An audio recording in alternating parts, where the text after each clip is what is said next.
I've never been a superstitious man. Ghosts, spirits, curses, all of it felt like nonsense. My wife, Sarah, was the opposite. She loved all that mystical, spiritual stuff. She'd go on and on about how some places had energies or how she could feel something otherworldly when we'd visit a new place. I used to tease her for it. I didn't mean anything by it. I just never took it seriously. Now, I wish I had. It's been almost a year since Sarah died. I still don't know how to talk about it. I don't talk about it, really. I just packed up the RV one day and decided to drive to get away from everything. Her voice, her smile, the way she used to look at me when I'd roll my eyes at her hippie nonsense. It was all too much to deal with, so I left. I wasn't running from her memory exactly, more like I was trying to outrun the guilt that came with it. Sarah always wanted to visit the desert, especially the Navajo Nation. She said Monument Valley was one of the most spiritual places in the world. I never took her. Work got in the way, or my cynicism did. Either way, it never happened. And now, with nothing but miles of empty road ahead of me, I found myself driving right into that part of the world. Maybe it was my way of making up for it. The landscape around me was beautiful in an eerie, desolate way. Massive red rocks rising out of the desert, mesas silhouetted against the setting sun. The kind of place that made you feel small, insignificant.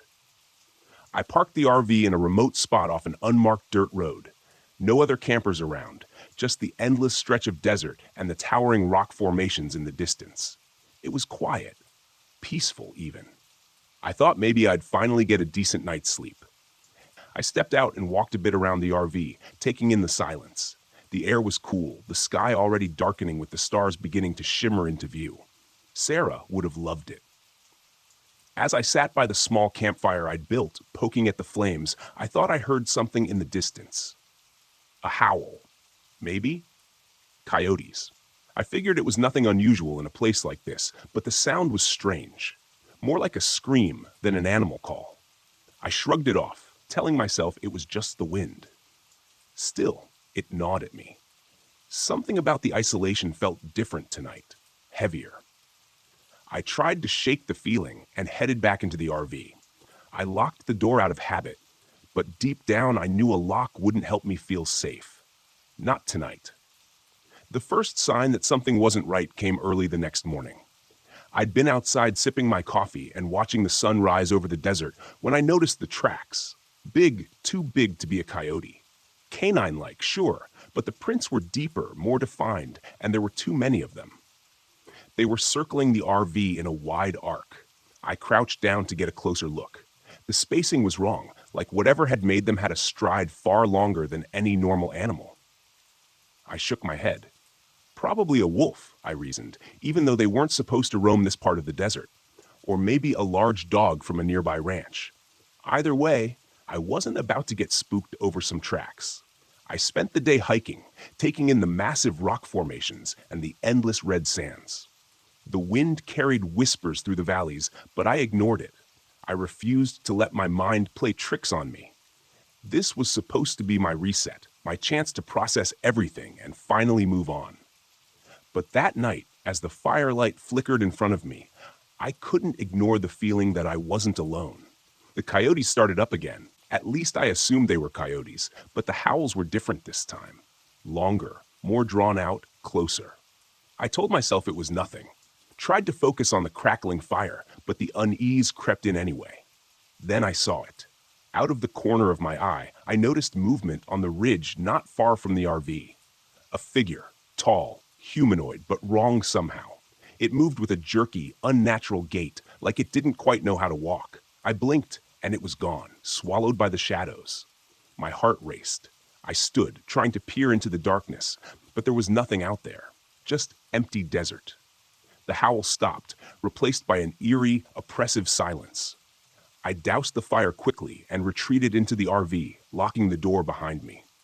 I laughed at myself, a grown man terrified by shadows in the night. I was just exhausted, that was all. Grief and exhaustion made you see things that weren't there. I repeated that to myself as I crawled into bed, but I couldn't shake the sense that something was watching me. The next morning, I found more tracks. This time, they weren't just around the RV.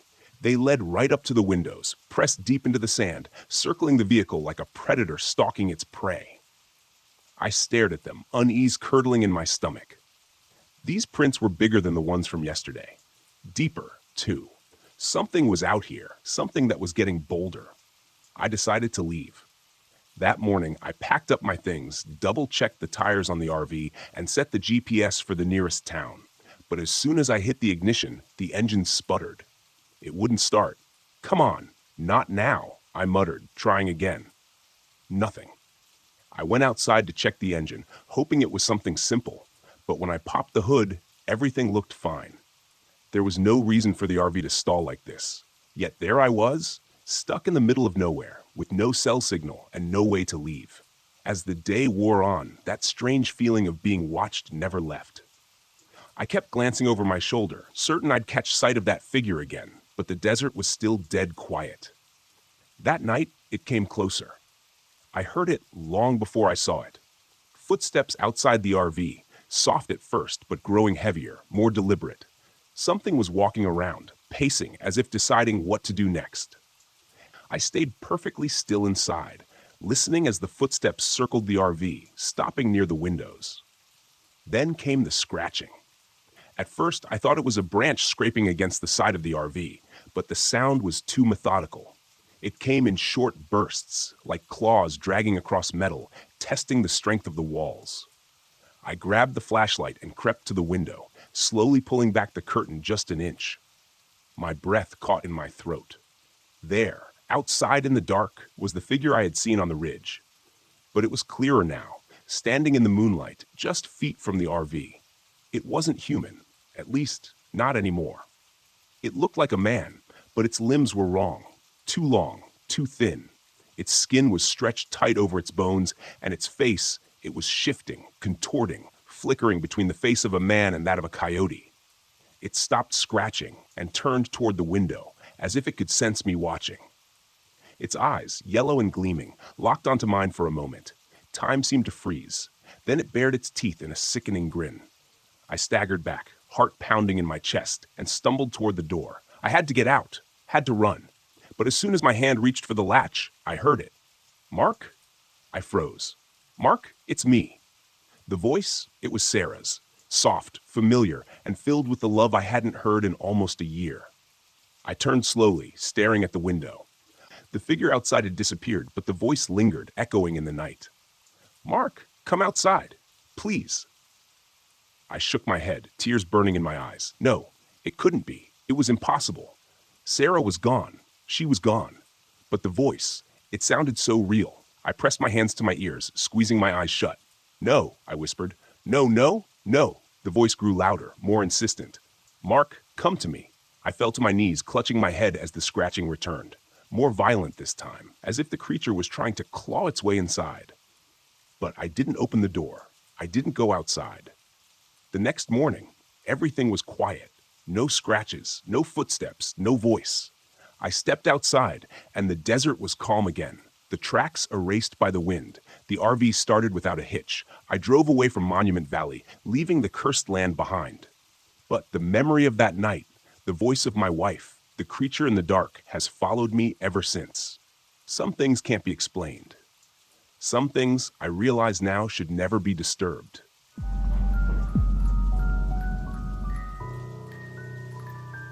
I've always liked the quiet of the road. No one asking questions, no one poking into your business, just miles of highway, the hum of the engine, and the occasional crackle of a distant voice on the CB.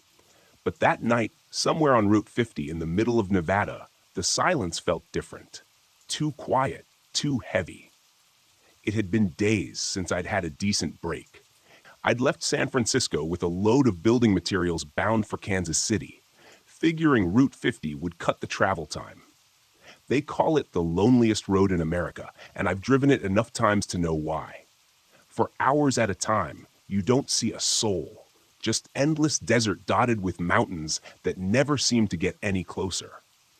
I was more tired than I wanted to admit, the kind of tired that sneaks up on you, where your eyelids grow heavy and the lines on the road start to blur.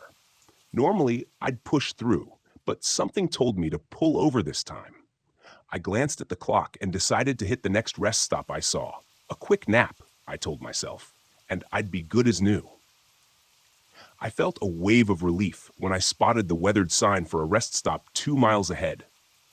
The stop wasn't marked on my map, which was odd, but these old highways have plenty of places that don't show up anymore. The place looked like it hadn't seen a decent coat of paint in a decade.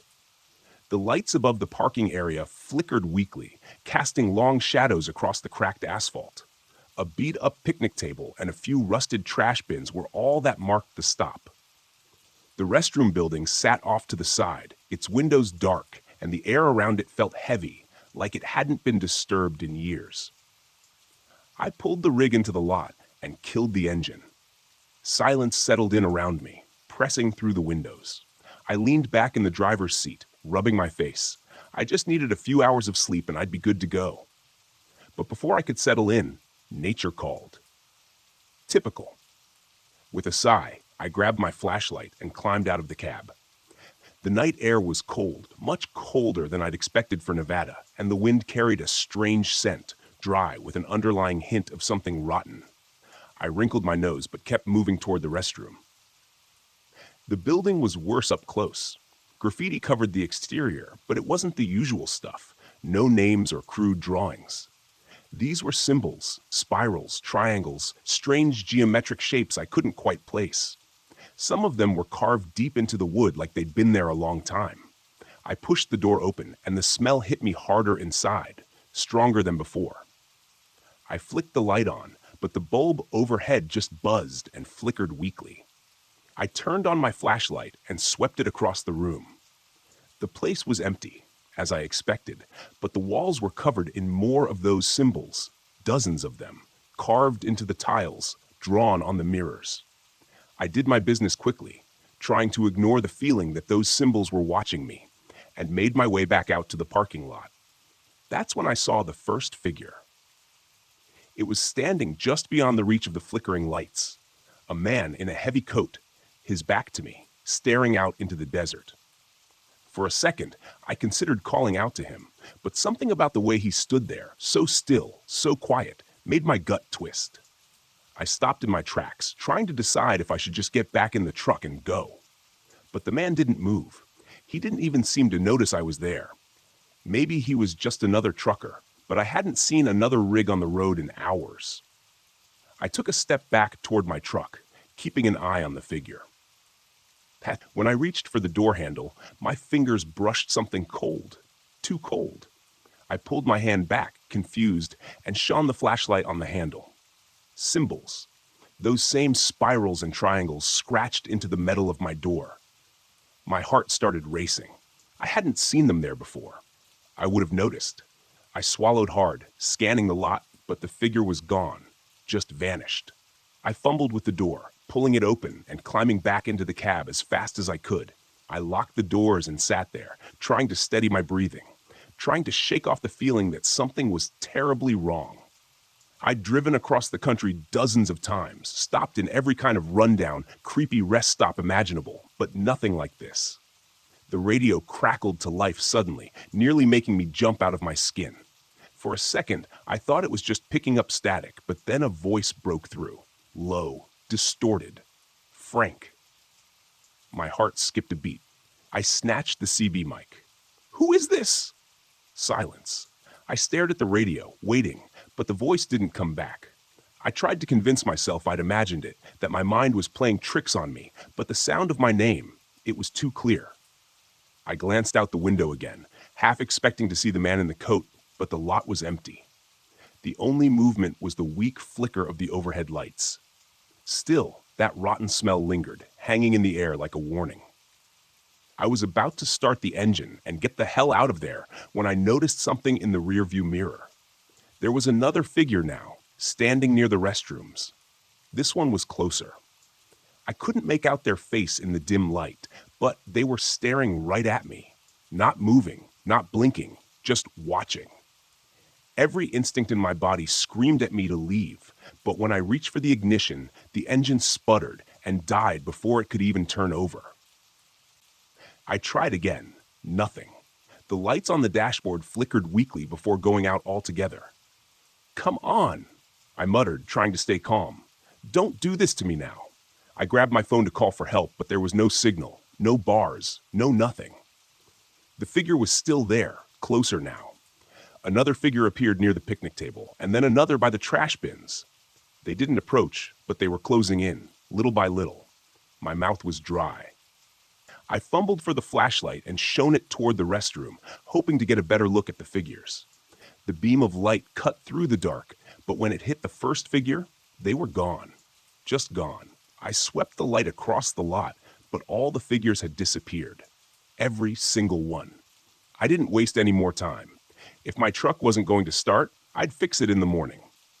For now, I just needed to get out of here, on foot if I had to.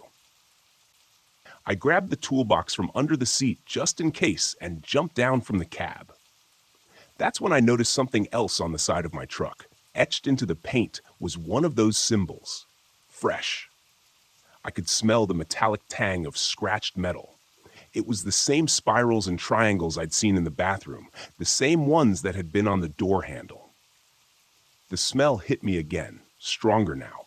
I turned, shining the flashlight toward the restroom. And that's when I saw it. The symbols were glowing. A faint, sickly light pulsed from the walls of the building, the carvings and scratches now alive with some kind of energy. The ground beneath my feet vibrated, a low hum building in my chest. I stumbled back toward the truck, my flashlight shaking in my grip, but the lights in the building grew brighter, casting long, flickering shadows across the lot. And then I heard the voice again. Frank! I whipped around, scanning the empty lot, but there was no one there. No figures, no man in the coat. Just the voice, coming from nowhere and everywhere at once. Frank, you need to stay. I felt a cold sweat break out across my forehead. My pulse pounded in my ears, but I kept moving, trying to get back into the cab. But the symbols, they were on my truck now, glowing with the same eerie light. The handle felt like ice under my fingers. The wind picked up, howling across the lot, carrying whispers with it. Low, urgent voices layered on top of each other, impossible to understand, but they felt old, ancient. I was frozen in place, trapped between the truck and whatever the hell was happening in that restroom. The lights, the symbols, the voices. I didn't know what to make of any of it, but I knew one thing. I had to leave now. The truck groaned as I climbed back into the cab, and I turned the key one last time, praying it would start. The engine sputtered, coughed, and finally roared to life. Without another thought, I slammed the truck into gear and floored it out of the lot, the tires skidding on the cracked asphalt. The rest stop disappeared in the rearview mirror, the glowing lights and symbols fading into the distance. As I drove down the highway, my hands trembling on the wheel, I couldn't shake the feeling that I hadn't escaped. The silence of the road was back, but it wasn't the same.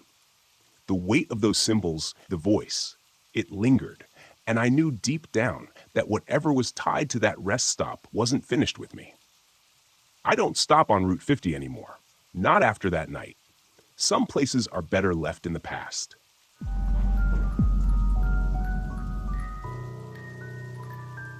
I never wanted to take the job, not this one. But when the bills pile up and your savings start running dry, you do what you have to. Even if it means going back to the place you swore you'd never see again, Dead Man's Pass. It was Eddie's death that did it. 15 years ago, I lost my brother on that road. His rig skidded off a curve and plunged into the canyon. I was driving a mile behind him when it happened, saw the whole thing through my windshield like a damn nightmare unfolding in slow motion. I've never been the same since. I never could forgive myself for not doing more, not being there to help. That's how it goes in this life. You haul, you drive, you move forward, keep the past in the rear view. But it's never that simple, is it? I'm Hank Collins, but most people on the road know me as Rusty. Maybe it's the hair going gray, or maybe it's just the wear and tear of 30 years behind the wheel. I've spent most of my life running rigs, hauling everything from livestock to construction equipment. This time, I was hauling heavy machinery for a mining outfit in Utah. Easy enough, or so I thought. The cargo didn't bother me. What bothered me was the route, Route 163, through the heart of Monument Valley, and then up through Dead Man's Pass, the very stretch of road where Eddie lost his life. I've avoided it for years, but I couldn't avoid it this time. The money was too good, and the job came at a time when I needed it most. The first sign that something wasn't right came when I crossed into the desert. The vast expanse of red rock stretched out for miles, the sun beginning to dip below the horizon, casting long shadows across the road. It should have been peaceful, almost beautiful. But there was something off. The radio cut out first, static, then silence. Not unusual out here, but it didn't sit right. The stillness felt heavy, oppressive, like the desert itself was holding its breath.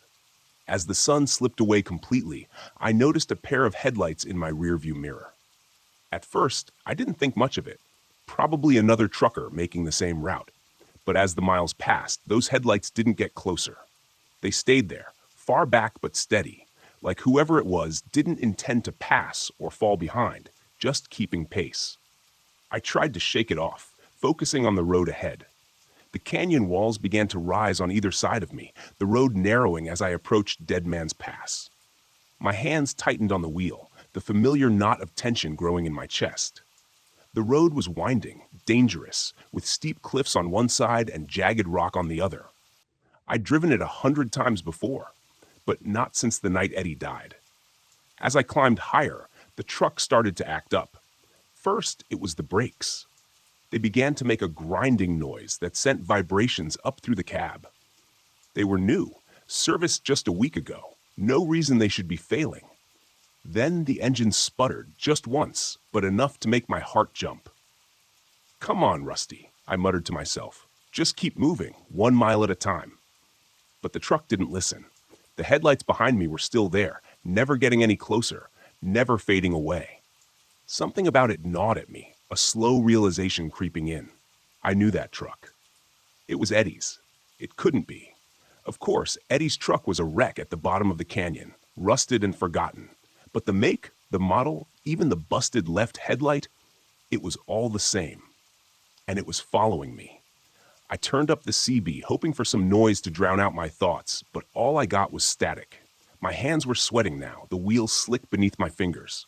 The canyon walls seemed to press in tighter as I reached the most dangerous curve, the very spot where Eddie went over the edge.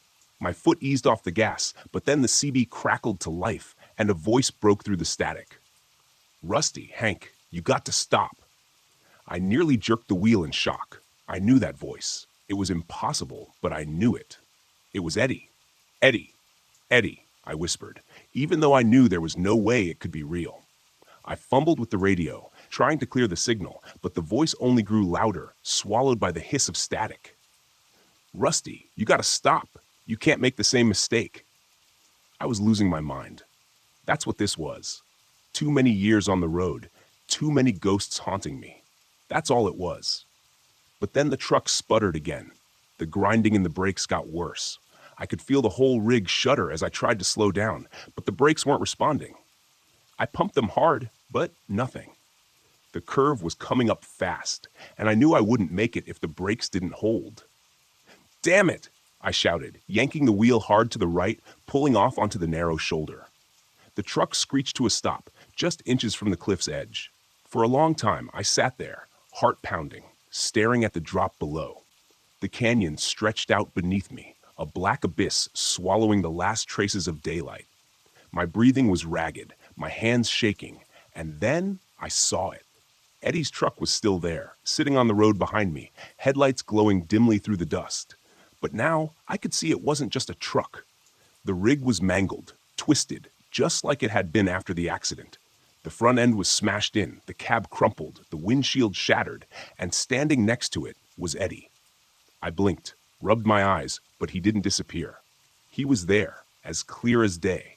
His face was pale, gaunt, eyes hollow, but it was him. He was looking right at me. I stumbled out of the cab, my legs shaking beneath me. I didn't know what I was doing, didn't know what I expected to happen, but I had to get closer. I had to see Eddie. My voice cracked as I took a step toward him. How are you?" He didn't speak, just stared at me with those hollow eyes. Then slowly he raised a hand, pointing down the canyon. I followed his gaze, my heart pounding in my chest. That's when I saw it. The wreckage of his truck lying at the bottom of the canyon, just as it had been all those years ago. No, I whispered. This can't be real. Eddie's voice echoed in my mind, though his lips didn't move. You gotta stop, Rusty. You gotta stop running. I fell to my knees, the weight of everything crashing down on me. I had run from this for so long, buried it deep, but now there was no escaping it. Eddie wasn't here for revenge. He wasn't here to haunt me. He was here because I'd never let him go. I'm sorry, I choked out, tears burning my eyes. I'm sorry, Eddie. It was my fault. I should have listened. I should have stopped. The wind howled through the canyon, and for a moment it sounded like Eddie was speaking again, but this time it wasn't a warning. It was forgiveness. I never blamed you, Rusty, his voice whispered, softer now, like it was being carried away by the wind. But you gotta forgive yourself. The headlights of Eddie's truck flickered once, then went out. The figure standing beside it began to fade, dissolving into the dust and shadows of the canyon. And then he was gone. I sat there on the edge of the road, staring down into the canyon where my brother's truck had fallen. The air was still, the only sound the soft hum of the desert wind. I didn't know how long I sat there, but when I finally got to my feet, something had shifted inside me. The guilt was still there, but it wasn't crushing me anymore. It wasn't tearing me apart from the inside. I could breathe again. I climbed back into the cab and started the engine. The truck roared to life, and the brakes responded this time, smooth and steady, as I pulled back onto the road. I glanced in the rearview mirror one last time. There was nothing there. No truck, no headlights, just empty miles of desert behind me. I smiled a sad, tired smile. It was time to stop running. Time to go home. As I drove through Dead Man's Pass, the echoes of the past faded into the night, leaving only the road ahead.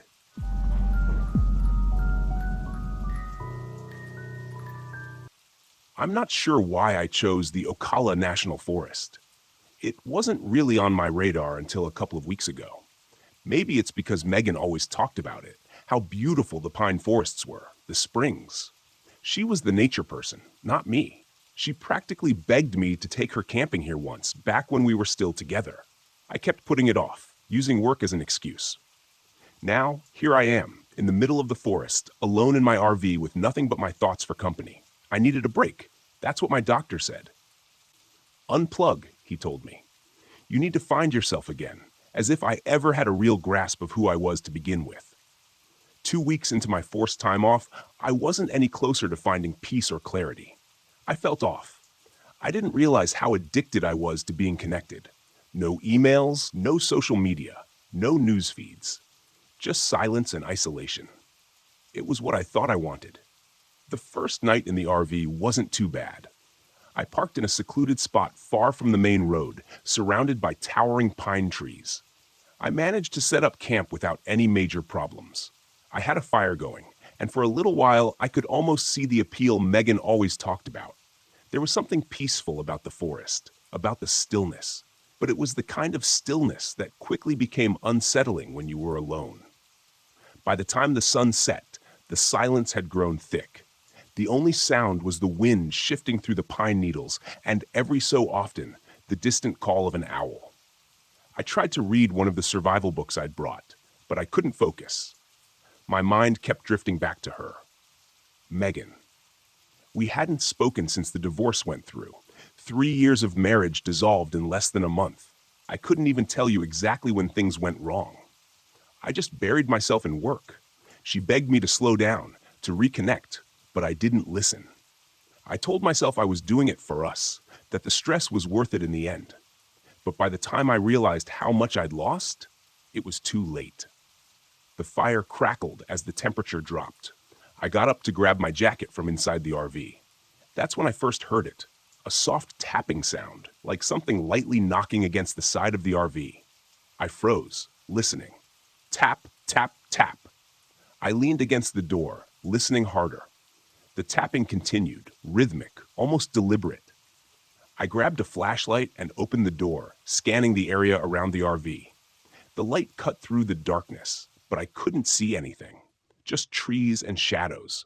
Probably just a branch in the wind, I muttered to myself, though the trees weren't close enough to the RV for that to make sense. I shut the door and locked it. The tapping had stopped, but I didn't sleep well that night. Every time I drifted off, I heard something. Footsteps, rustling, things I couldn't explain away as easily as I wanted to. But when I looked outside, the forest was still. The next morning, I found the footprints. They were in the dirt around the RV, large and oddly spaced. Not animal tracks, but not quite human either.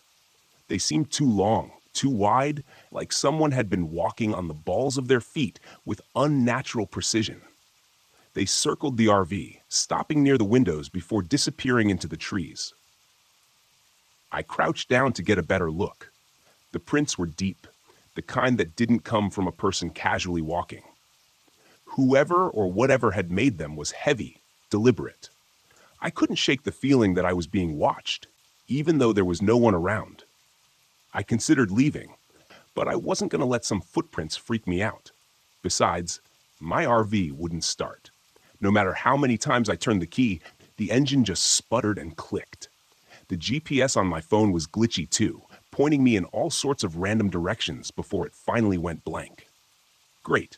Just great. I spent most of the day walking, trying to calm my nerves.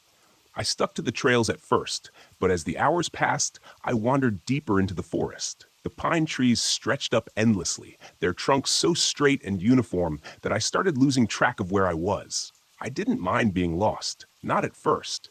It distracted me from the unease that had settled in my chest. But then, out of the corner of my eye, I saw something, someone, standing just beyond the trees. I stopped dead, staring at the figure. It was tall, too tall, and unnaturally still. I blinked, thinking maybe I'd imagined it, but when I looked again, it was still there, a dark shape, humanoid but wrong, standing among the trees, watching me. I called out, "Hello?" My voice sounded small, swallowed by the forest. The figure didn't move. I took a step toward it, and in an instant, it vanished. Not like it walked away, just gone, like it was never there. I felt a chill crawl up my spine. I stood there for what felt like forever, staring at the spot where the figure had been, before I finally turned and hurried back toward the RV. That night, the tapping started again. Louder this time, more insistent. I lay in bed, listening, my heart pounding in my chest. The rhythmic tapping echoed around the RV, coming from all sides. It sounded like someone or something was circling the vehicle, knocking at the walls, at the windows. I couldn't bring myself to move. Then the footsteps started, heavy, deliberate thuds like boots crunching on gravel. They moved slowly, methodically, pacing back and forth outside the RV. I grabbed my flashlight, my hand shaking, and crawled out of bed. "Stop it," I whispered to myself. "You're imagining things. It's nothing." But I wasn't imagining it. I peered through the window, and there it was, the figure, standing just at the edge of the clearing, barely visible in the darkness. Its shape was clearer now, a tall, gaunt figure with limbs that seemed too long, too thin. Its face was hidden in shadow, but I could feel its eyes on me, watching. I stumbled back from the window, heart racing. The tapping grew more frantic, the footsteps louder. My head spun with fear and confusion. What was it? Why was it here? I bolted for the door, but as I reached for the handle, I heard a voice. "David." I froze. It was Megan's voice, soft, familiar, and unmistakable. "David, come outside." My breath caught in my throat. "Megan?" I whispered, barely able to speak. "Come to me." I stared at the door, my hand trembling on the latch. The voice was so clear, so real. But Megan wasn't here. She couldn't be. It wasn't her. "David, please." The voice grew more insistent, more urgent, but something in the tone was wrong, off. It wasn't her. It couldn't be. I backed away from the door, my heart pounding in my chest. The tapping and footsteps stopped all at once, leaving an eerie silence in their wake. I didn't sleep that night. The next morning, the forest felt different, lighter somehow. The figure was gone, and the RV started on the first try. I didn't waste any time. I packed up and drove away, leaving the forest behind as quickly as I could. But even now, as I sit here writing this, I can't shake the feeling that something is still watching me, that maybe, just maybe, I didn't leave it behind. Some things can't be explained. Some things I realize now are better left undisturbed.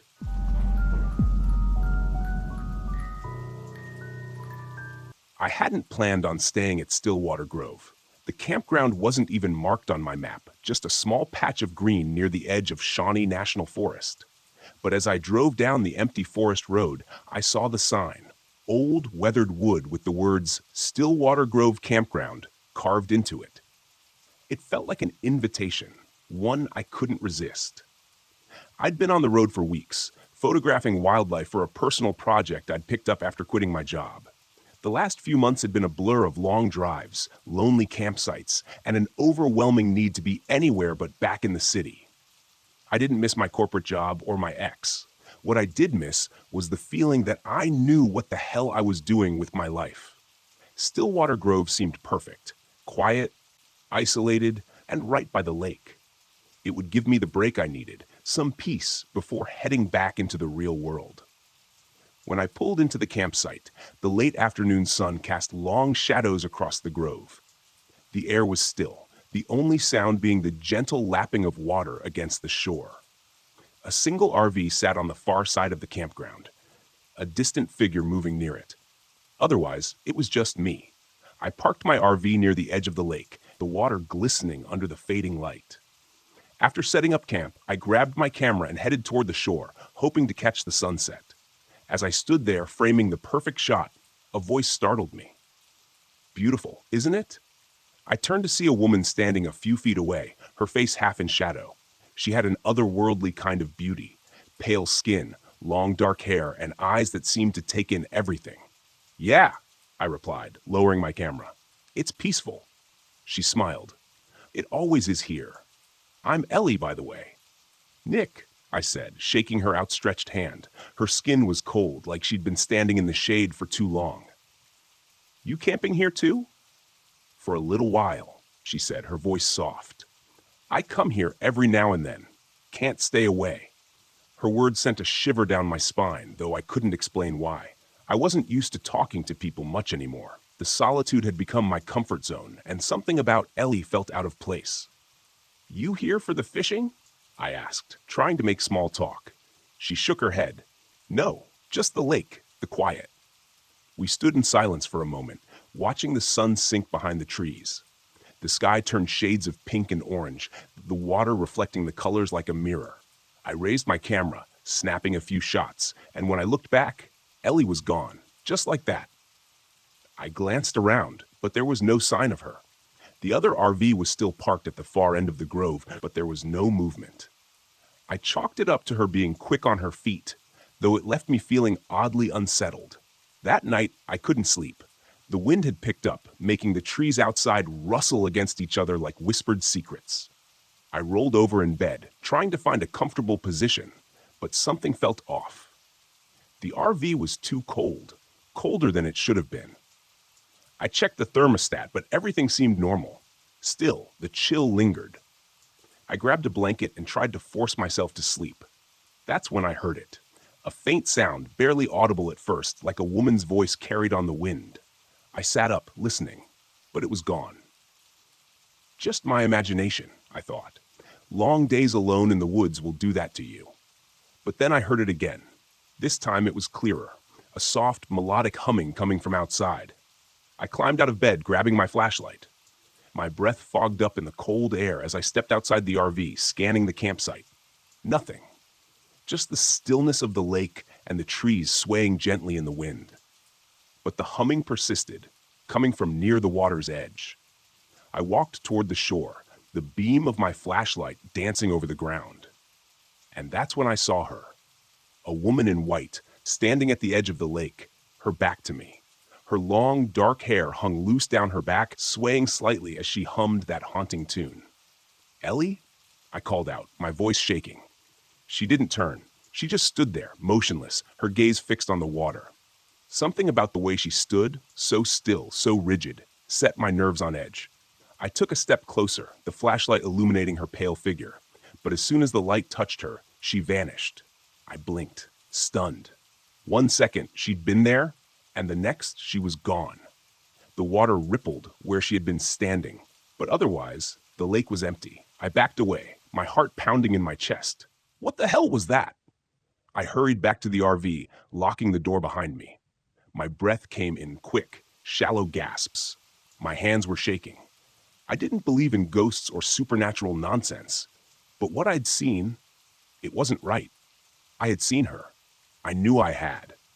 I spent the rest of the night wide awake, staring at the ceiling and trying to rationalize what had happened. But no matter how hard I tried, I couldn't shake the image of that woman standing by the lake.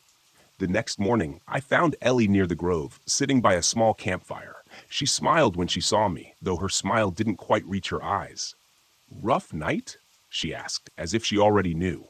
"Yeah," I said, sitting down across from her. "I saw something last night. A woman by the lake. I thought it was you, but she wasn't there when you got close." Ellie finished, her voice calm, too calm. "The Lady of Stillwater." "The what?" I asked, feeling a chill run through me. Ellie looked at me, her eyes dark and hollow. "She's been here for a long time. Longer than the campground, longer than the trees. She drowned in the lake, or so the story goes. Some say she was waiting for someone. Her lover, I think, but he never showed." I stared at her, my stomach twisting. "You're telling me she's a ghost?" Ellie shrugged. "Call it what you want, but she's real. And now that you've seen her, she won't let you go." I laughed, though it came out shaky. "That's insane. Is it?" Ellie asked, her gaze locking onto mine. "You saw her. You know she's real." I opened my mouth to argue, but the words died in my throat. I had seen her, and it hadn't been a trick of the light or my imagination. Something had been there, something that shouldn't have been. "What does she want?" I asked quietly. Ellie's eyes flicked toward the lake. "She wants what she's always wanted, to take someone with her into the water." That night, the sound started again. At first, it was the soft humming drifting through the night air. Then the splashing, gentle, rhythmic, like someone wading through the water. I lay in bed, my heart racing, my body tense. I didn't want to go outside. I didn't want to see her again. But the pull was stronger this time. A strange compulsion tugged at me, drawing me toward the lake. I tried to fight it, to stay in the RV, but my legs moved on their own, carrying me outside into the cold night air. The lake was calm, reflecting the pale moonlight, and there she was, standing in the water, her white dress billowing around her as if moved by an unseen current. "Come to me," she whispered, her voice soft but clear. "Please, come." I took a step forward, my body moving against my will. The water lapped at my shoes, and I could feel the cold seeping into my skin. "Come with me," she said again, her voice almost pleading now. "I've waited so long." I fought to resist, to break free from whatever force was drawing me in. But my feet kept moving, the water now up to my knees, freezing cold. I could feel the pull of the lake, the weight of the water dragging me down. Suddenly, a hand grabbed my arm, yanking me back with such force that I stumbled onto the shore. Ellie stood beside me, her face pale, her grip strong. "You have to leave," she said, her voice urgent now. "Before it's too late." I looked back at the lake, but the woman was gone. The water was still, as if nothing had happened. "What the hell is happening?" I gasped, my breath coming in shallow bursts. Ellie's expression was grim. "She's marked you now. If you stay, she'll take you. You have to go." I didn't argue. I packed up my things, my hands shaking, adrenaline coursing through my veins. Within minutes, I was back in the RV, starting the engine and pulling out of the campsite as fast as I could. As I drove away, I glanced in the rearview mirror. Ellie stood at the edge of the grove, watching me go. Her face unreadable. And behind her, just barely visible in the mist, was the Lady of Stillwater. Her pale eyes following me, waiting for me to return. I didn't look back again.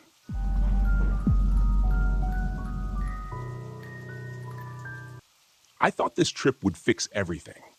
I thought that a week out in the woods, just me and Tyler, would somehow repair the damage from the past year. The divorce hit him harder than it hit me, and that's saying something.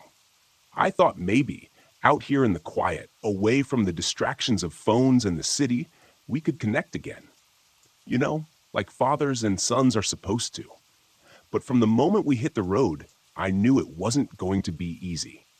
Tyler barely looked up from his phone the entire drive, earbuds in, scrolling mindlessly. He didn't care about the scenery, didn't care that we were headed to Deadwood Creek, a place I used to go with my own dad when I was his age. It's funny how history repeats itself. My father and I never really saw eye to eye either. He'd brought me out here, hoping to teach me how to be a man, how to survive in the wilderness, and now here I was, doing the same with Tyler, hoping the Black Hills would heal something in both of us. I glanced at him as we pulled into the campground. He didn't even notice the tall, dark pines surrounding us, swaying lightly in the wind. A dense fog had settled over the creek, and the sound of water trickling nearby was the only noise besides the RV's engine. It felt different than I remembered, more isolated, lonelier. "This is it," I said, more to myself than to Tyler. "Cool," he mumbled, still scrolling, not even looking up. I sighed, cutting the engine. After we set up camp, I suggested a short hike to check out the creek. Tyler grumbled but followed me. The trail was just as I remembered, narrow, winding through the trees, with the creek gurgling beside us. There was something peaceful about it, but also something off.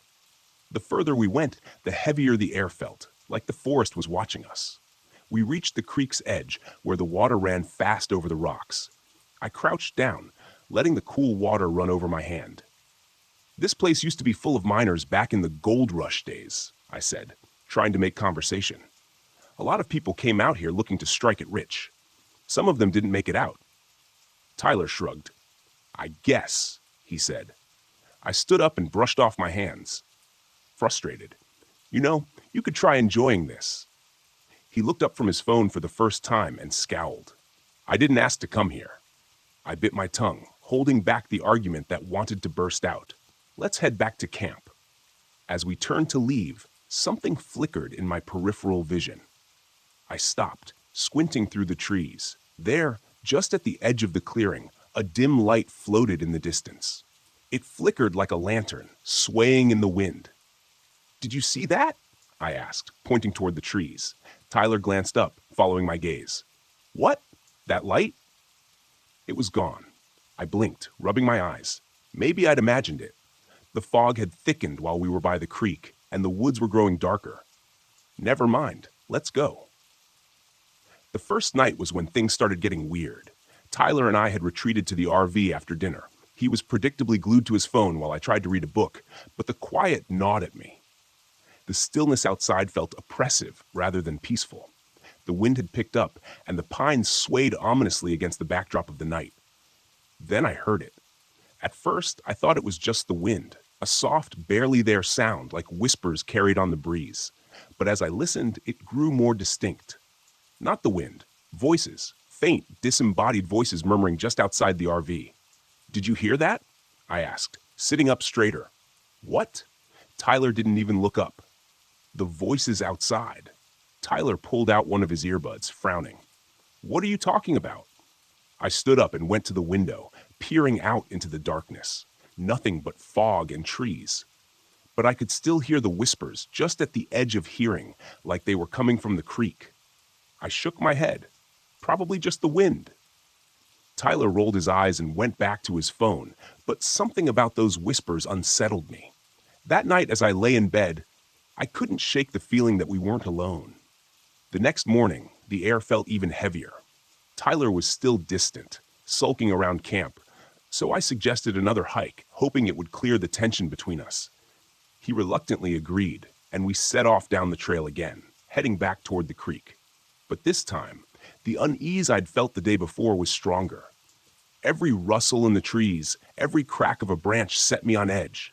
As we walked, I couldn't help but glance over my shoulder. The feeling of being watched was constant now, like eyes were following us from the shadows. Then I saw it again. The light. This time it was brighter, flickering between the trees ahead of us, moving slowly, like a lantern being carried by an unseen hand. "There it is," I whispered, grabbing Tyler's arm. "Do you see it?" He stopped, frowning. What? What are you talking about?" The light flickered in and out, growing dimmer before vanishing completely. I took a step forward, but Tyler grabbed my arm. "Dad, let's just go back." I wanted to argue, but the look on his face, the fear in his eyes, stopped me. Truth be told, I was scared too. Yeah, let's go. That night, the footsteps started. It was late, maybe past midnight, and I just managed to drift off when I heard them. Slow, deliberate steps crunching on the gravel outside the RV. At first, I thought it was just an animal, maybe a deer or something, but the steps were too heavy, too purposeful. I lay there, holding my breath, listening as the footsteps circled the RV. They stopped by the window, then moved to the door. Tyler stirred in his sleep, but didn't wake. I slipped out of bed and grabbed the flashlight. My heart pounded in my chest as I crept toward the window, slowly pulling back the curtain. The beam of my flashlight cut through the darkness, and there, just at the edge of the light, stood a figure. It was tall, dressed in ragged, old-fashioned clothes, like something out of the gold rush era. A wide-brimmed hat covered most of its face, but I could see the gleam of a lantern hanging from its hand. The figure stood perfectly still, just watching the RV. I stumbled back, heart racing. I didn't know what to do. My mind raced, searching for a rational explanation, but I couldn't find one. Then, just as suddenly as it had appeared, the figure turned and vanished into the fog, the light of its lantern disappearing with it. The next day, Tyler was pale and jittery, his usual teenage indifference replaced with genuine fear. He hadn't seen the figure, but he'd heard the footsteps, and the look in his eyes told me he knew something was wrong. "We need to leave," he said, his voice trembling. "I know," I replied. "I'll start the RV. We'll head out." But when I turned the key in the ignition, nothing happened. The engine sputtered, then went silent. I tried again and again, but the RV wouldn't start. "We're stuck here," I muttered, feeling the weight of dread settle over me. That night, the footsteps returned. This time, they were louder, more insistent. The figure was back, pacing around the RV, dragging something behind it. I could hear the heavy scrape of metal on gravel, like chains being dragged along the ground. "Dad, what is that?" Tyler whispered, his face pale with fear. I didn't have an answer. I grabbed the flashlight and stepped toward the door. "Stay inside," I told him. "No, don't go out there," he begged, grabbing my arm. But I couldn't just sit there, listening to the thing outside. I had to confront it. I opened the door and stepped out into the cold night.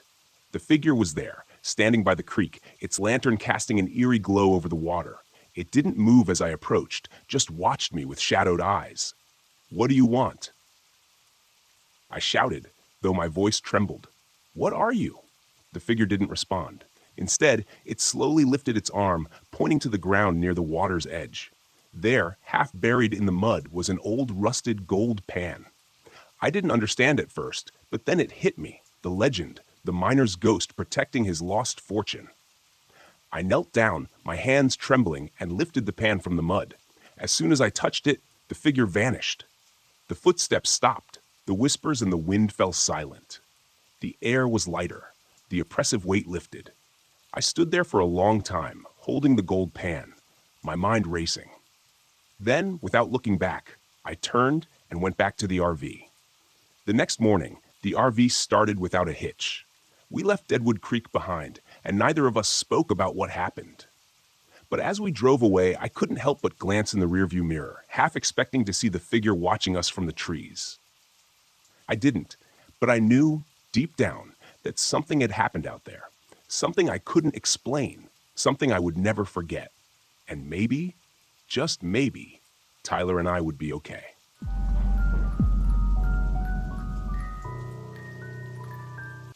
We thought we knew the Ozarks. Matt swore up and down that Mark Twain National Forest was a hidden gem, untouched trails, beautiful vistas, perfect for a 3-day backpacking trip. He was always good at selling these kinds of trips, making it seem like a dream adventure. I believed him mostly because I loved him.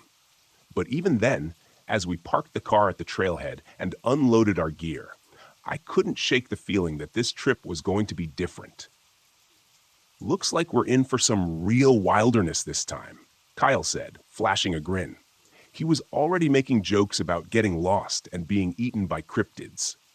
Classic Kyle, always trying to lighten the mood.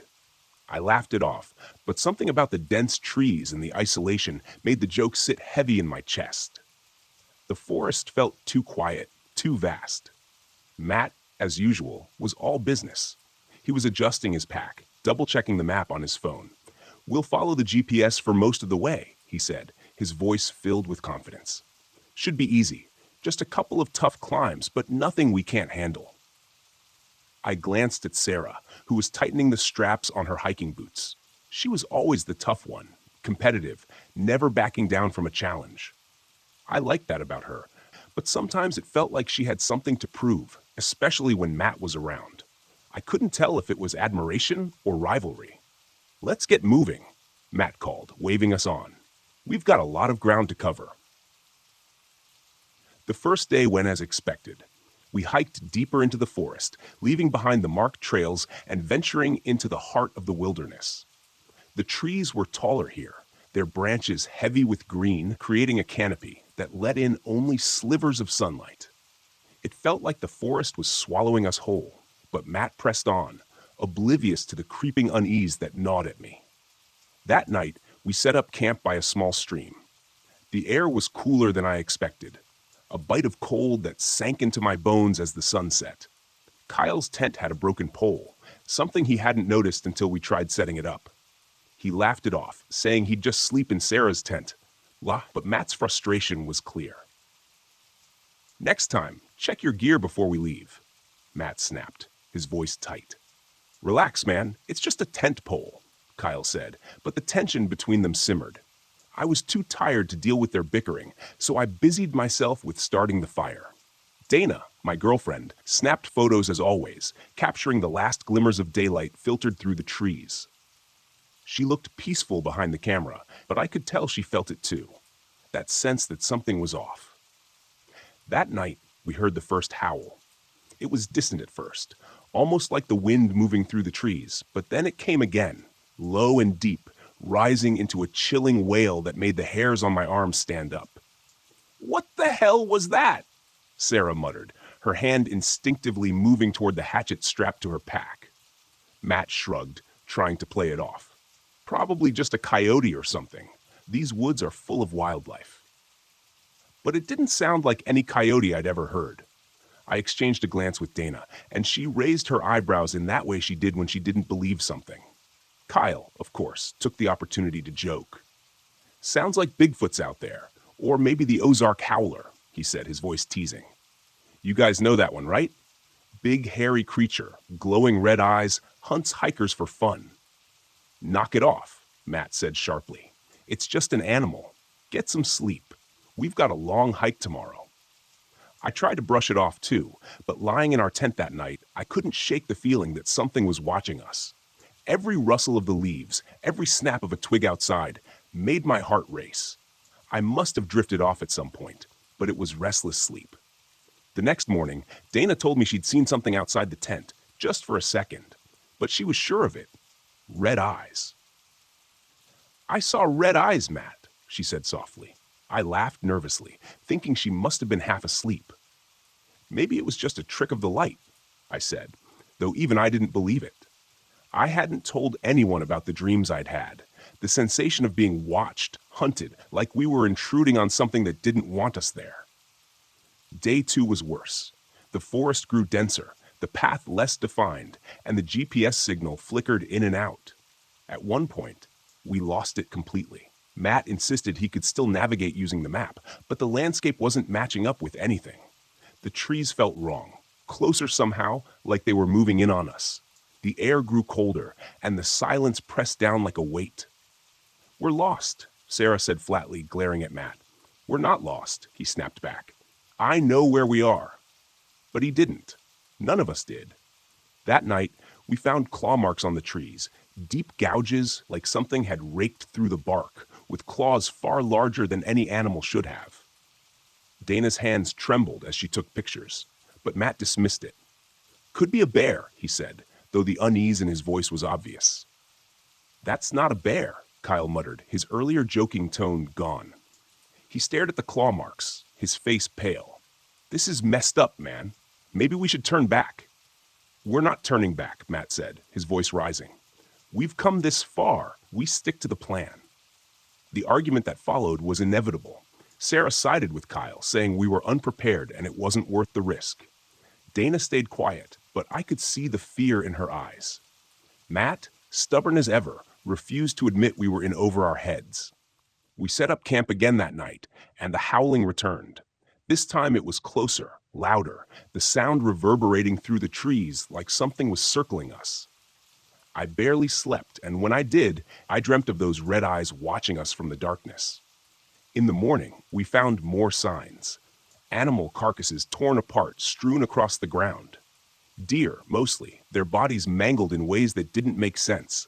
No predator would kill like that, not for food. It was like something had ripped them apart for fun. Kyle was the first to voice what we were all thinking.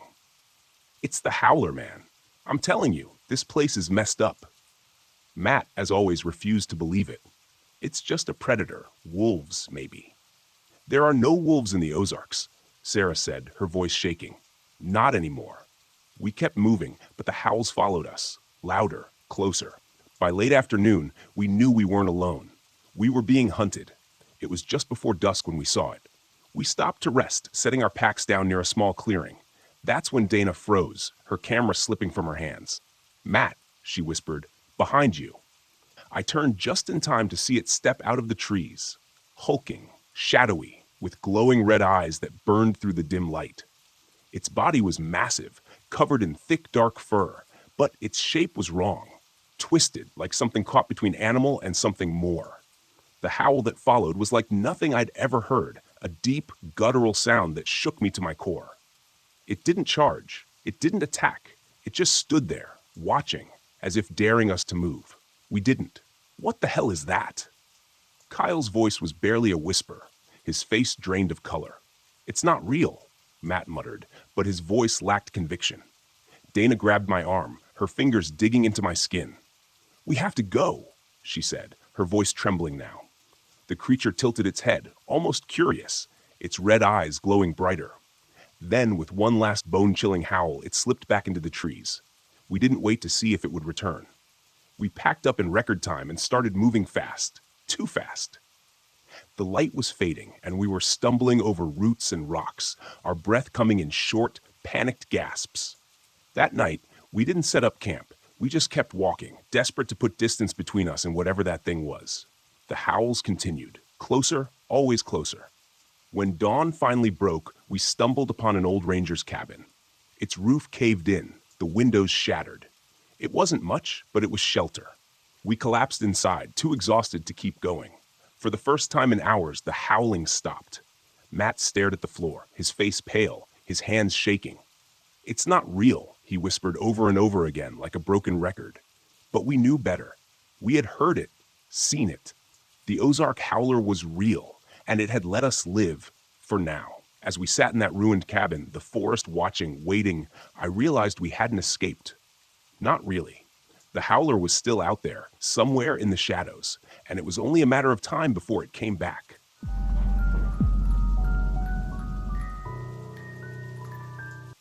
I had been staring at the sinkhole for hours. The edges of the earth had crumbled away into a perfect jagged circle, leaving nothing but a gaping void beneath me. It was unnervingly symmetrical, as though the ground hadn't collapsed on its own, but had been carved out by something, or someone.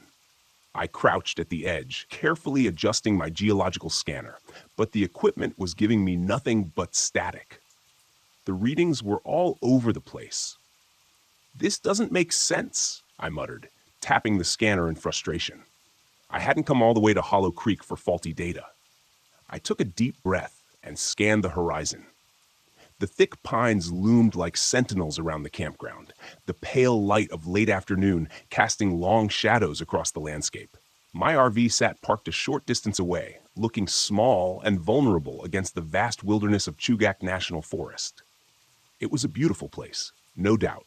Quiet, remote, exactly what I needed to clear my head.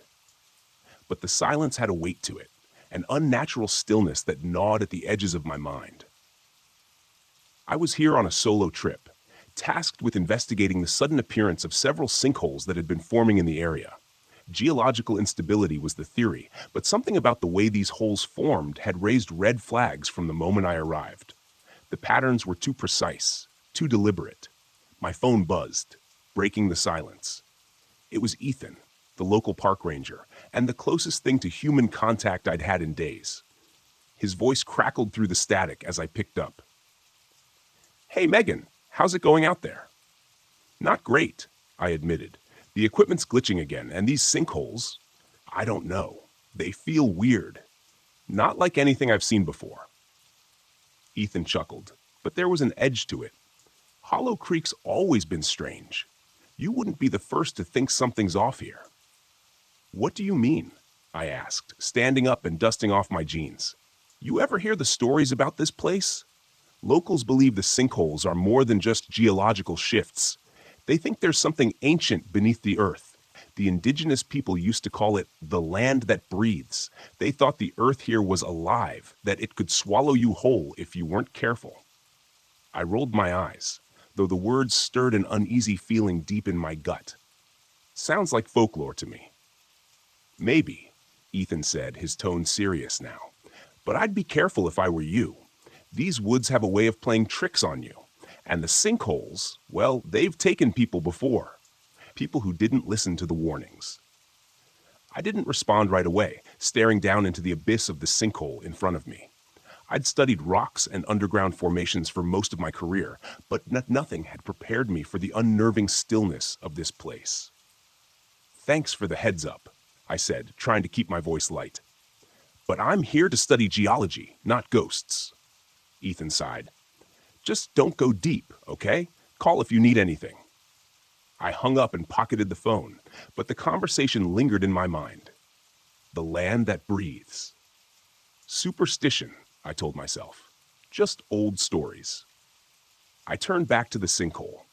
Something inside me itched to see what was beneath the surface, to understand what was causing the ground to shift in such a strange, unnatural way.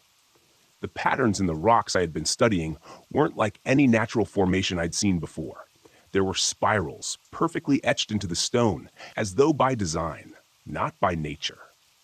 The deeper I looked, the more I felt like I was standing on the edge of something I wasn't meant to find. That night, the first signs of trouble came in the form of noise.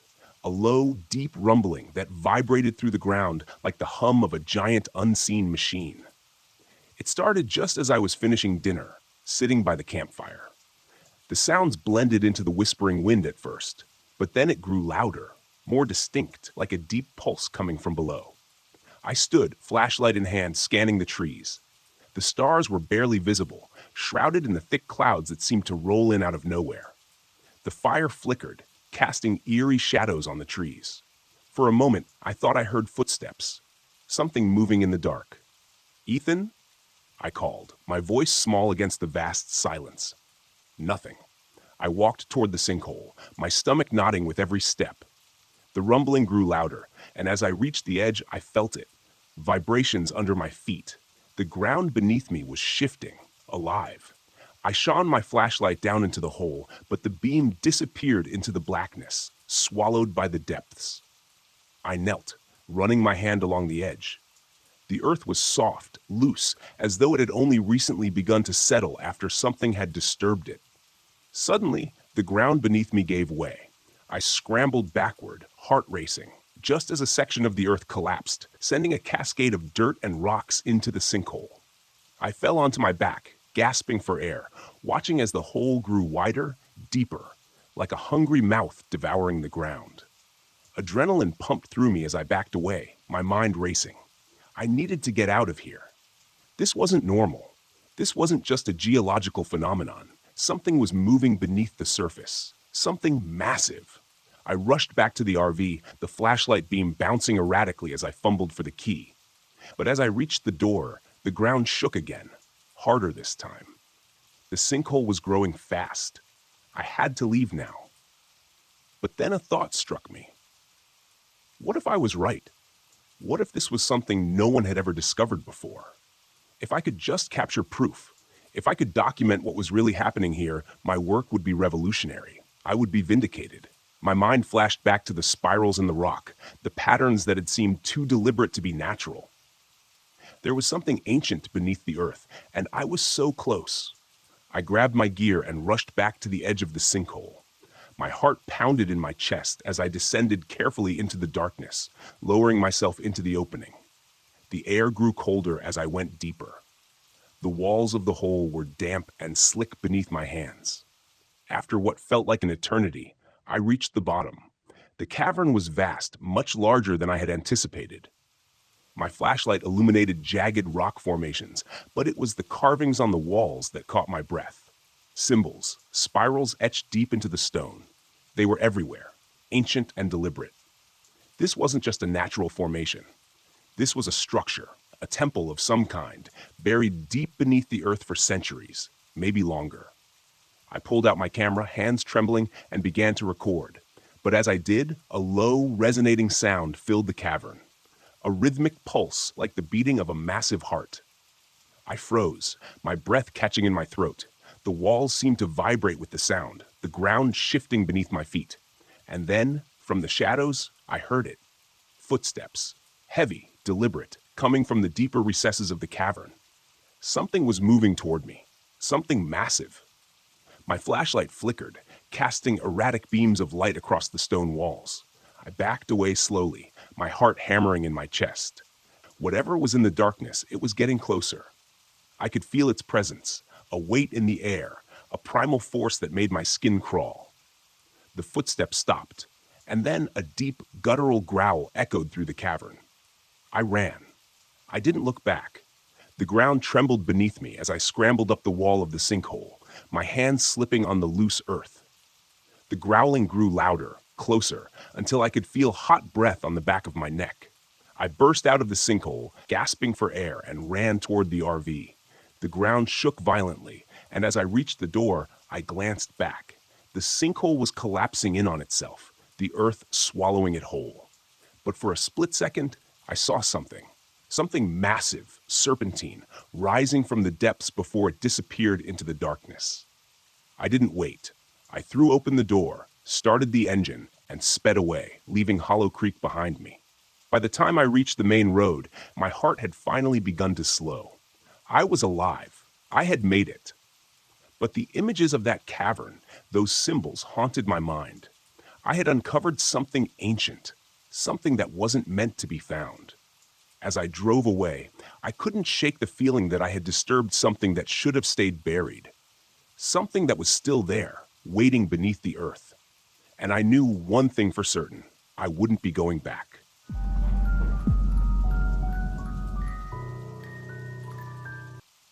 It was still dark when I arrived at Devil's Tower. The silhouette of the monolith rose above the horizon like a jagged alien structure. The first light of dawn barely touched the sky, but the outline was unmistakable.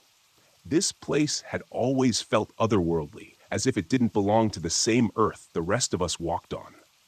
I parked the RV in the farthest corner of the campground, away from the few other visitors scattered throughout the park. I wanted isolation. Needed it, actually, after months of losing myself in work and failing to fix my crumbling marriage. I thought this trip might offer me some clarity. If nothing else, I had my research to keep me focused. Legends of Devil's Tower had fascinated me for years, but one in particular always stuck out: the legend of the Watcher. Native tribes in the region spoke of a spirit that guarded the tower, a being that offered ancient knowledge to those who sought it, but demanded a steep price in return. As a history professor obsessed with ancient folklore, I couldn't resist the lure of that story. I had come to Wyoming to dig deeper into those legends, hoping to uncover something, anything, that might be hiding in the shadows of the tower. I stepped out of the RV, the crisp morning air biting at my skin. The towering spires of pine trees loomed around me, creating an unsettling sense of isolation. I unpacked my gear, set up camp, and grabbed my notebook. The plan was simple: hike around the base of the tower, take some notes, and maybe, just maybe, find something that would finally make all the pieces click. As I set out toward the trail that led to the tower, I passed an older man in a park ranger uniform, grizzled with deep lines etched into his face. His eyes were sharp, though, alert in a way that made me feel like he saw more than the average person. "Morning," he said, tipping his hat. "Morning," I replied, glancing briefly at his name tag. Tom, you here for the sights or something else? His tone was casual, but there was an edge to it. I hesitated. Research, mostly. I'm looking into some of the old Native American stories about the tower. He nodded slowly, his gaze flicking toward Devil's Tower. The Watcher, huh? I stopped. I hadn't mentioned that specific legend. He chuckled softly. Everyone comes looking for something, but you do well to leave the Watcher alone, son. Some things don't like being disturbed. I tried to brush off his warning with a nervous laugh. You don't really believe that, do you, Tom? He didn't smile. Doesn't matter what I believe. Just be careful. People who go digging too deep around here sometimes find more than they bargain for. With that, he turned and walked back toward the ranger station, leaving me standing there with a pit forming in my stomach. I told myself it was just local superstition, the kind of thing park rangers said to spook tourists. But as I turned my eyes back to the tower, the weight of his words lingered. By midday, I was deep into my hike, circling the base of the tower, taking notes on the surrounding landscape. The towering rock formation loomed overhead, casting long shadows over the forest below. I felt dwarfed by it, like a child standing at the feet of a giant. That's when I noticed the eyes. At first, I thought it was a trick of the light, a glimmer of sunlight catching on something in the trees. But then I saw them again, faint, glowing orbs between the branches. They were high up, too high to be an animal, and they followed my every movement. I stopped walking, my heart pounding. The eyes didn't blink, didn't move, just hovered there, watching. I wanted to dismiss them as some kind of wildlife, but I couldn't shake the feeling that there was something more behind them, something intelligent. Forcing myself to continue, I kept walking, occasionally glancing over my shoulder to see if the eyes were still there. They were always just far enough away to keep me wondering, but close enough that I could feel their presence. When I finally made it back to camp, the unease hadn't left me. I sat by the RV trying to write in my notebook, but my mind kept drifting back to the eyes in the trees, the way they'd followed me, never straying too far, but never coming closer either. The sun dipped below the horizon, casting the campground in shadow. The tower loomed in the distance, a dark silhouette against the purple sky. The fire I'd started crackled weakly, the flames flickering as if they too were uncertain about staying here. I tried to convince myself it was nothing. I was a rational man, after all, a professor, a skeptic. But as the night wore on, that skepticism started to feel more like denial. The wind rustled through the trees and the fire guttered low. Then, just as the last light of the day faded, I heard it, a whistle. It started softly, almost like the wind, but it was too distinct, too deliberate. A single, drawn-out note that drifted through the trees, seeming to come from everywhere and nowhere at once. I stood, scanning the darkness. The fire cast faint light around the camp. "Hello?" I called, though I wasn't sure what I expected to hear in return. The whistle came again, sharper this time, closer. I grabbed my flashlight and swung the beam into the trees. But there was nothing. No movement, just the oppressive stillness of the forest. The whistling stopped, leaving behind a silence that felt heavier than before. I sat back down, but sleep didn't come easily that night. Every creak of the RV, every rustle of the trees made me bolt upright, expecting to see those glowing eyes or hear that eerie whistle again. I told myself it was just my imagination, just nerves from being out here alone. But the uneasy feeling stuck with me, settling deep in my bones. The next day, I set out again, hoping to shake the paranoia that had settled over me. I hadn't gone far when I ran into Julie, a solo traveler I'd briefly noticed the day before. She was standing at the edge of the trail, staring up at Devil's Tower, a strange look on her face. "Beautiful, isn't it?" she said, as I approached, though her tone didn't match her words. There was something off about the way she spoke, like her mind was somewhere else entirely. "Yeah," I replied. "I've been hiking around, looking into the old legends. You know about the Watcher?" She turned to me, a slow smile spreading across her face. "The Watcher? You're looking for it?" I nodded, uneasy. "It's just research." Julie's smile widened, but it didn't reach her eyes. "The Watcher doesn't like to be found. You know, it watches, but it doesn't want to be seen. I opened my mouth to respond, but the words stuck in my throat. Something about her was wrong. She seemed too calm, too knowing. The way she stared at me made my skin crawl. Before I could say anything else, she turned and walked back toward her campsite, leaving me standing there, heart pounding for reasons I couldn't explain. That night, the whistling returned, louder this time, persistent. I sat by the fire, gripping my flashlight, eyes darting between the trees. The whistle circled the campsite, moving closer then farther away, like it was testing me, toying with me. Then, just beyond the flickering light of the fire, I saw him. A figure, tall and gaunt, standing at the edge of the woods. His face was pale, hollow-eyed, and his mouth was pursed as the tuneless whistle drifted from his lips. My throat tightened. "Who are you?" I asked. The figure didn't answer.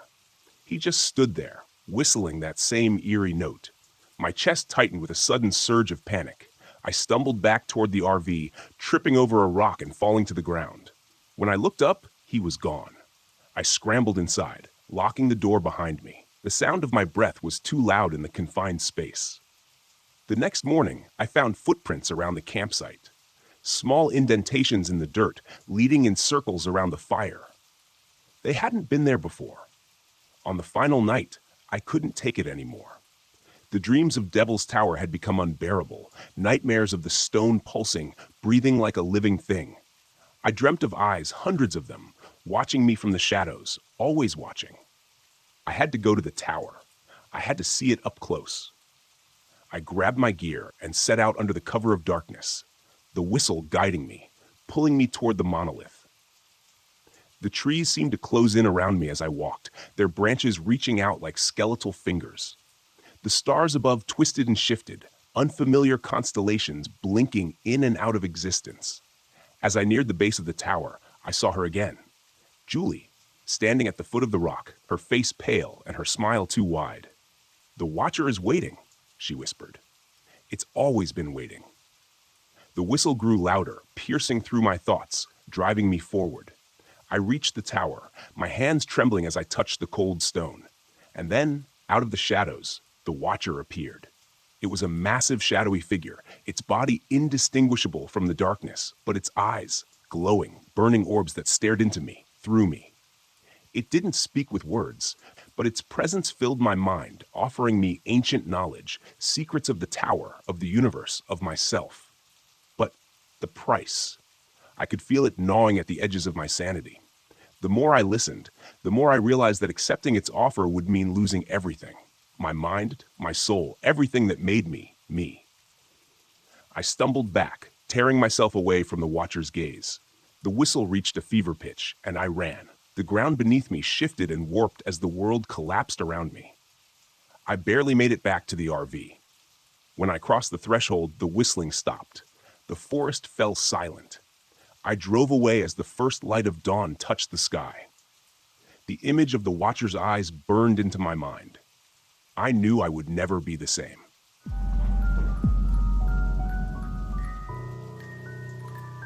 I stared at them, my breath catching in my throat. They looked like the handprints of a child, no more than a few inches across, and they were slowly, gradually melting away in the cold. A prickling sensation crawled up the back of my neck. I turned to look at the lights, now hovering at the edge of the forest. Close enough that I could make out their eerie bluish glow. They flickered in the trees, moving in slow, lazy circles, as if they were watching me, waiting for me. The rational part of my mind screamed that it was impossible. There was no way the lights could have traveled that fast. No way they could be this close. I'd seen videos, read reports. They were always distant, spectral, unreachable. But now they felt personal, as if they were beckoning me. I swallowed, my throat tight. Without thinking, I took a step forward. The cold deepened, pressing in on me from all sides. The frost crept up the sides of the RV, spreading like delicate veins. The temperature continued to drop. My breath came out in ragged gasps, and my vision blurred. The lights drifted deeper into the trees, flickering and glowing, moving in a pattern that felt deliberate, like they wanted me to follow. And I did. I grabbed my flashlight, my hands trembling as I made my way toward the forest's edge. The beam of light was weak, barely cutting through the dark. I kept my eyes on the lights, feeling a strange pull in my chest, like something was urging me forward. As I entered the trees, the world grew darker. The lights danced just out of reach, always a few steps ahead of me, their glow casting an ethereal light on the twisted branches. The forest felt wrong, too quiet, too still. I checked my watch. 2 hours had passed. I hadn't even noticed. My legs ached, and I realized with a sinking feeling that I had no idea how far I'd wandered. The lights flickered again, brightening as they circled a large boulder ahead, and then they stopped, hovering there, motionless. I took a step closer, and that's when the hallucinations began. Shapes, faint figures moving in the trees, shadows stretching unnaturally long. And there, between the branches, I saw faces. Pale, expressionless faces staring at me with hollow eyes. I blinked, and they were gone. Panic set in. I turned to leave, but the forest had shifted. The path I'd taken was no longer clear. Everything looked the same trees, the same twisting branches. The lights pulsed behind me, glowing brighter as if taunting me. I ran. My breath came in short, sharp bursts. My heart raced in my chest as I stumbled through the underbrush, trying to find my way back to the campsite. The lights flickered at the corners of my vision, but I ignored them. Then I heard it. Footsteps. Light, quick footsteps crunching through the frost behind me. I didn't dare look back. I ran faster, my flashlight flickering and dying in my hand.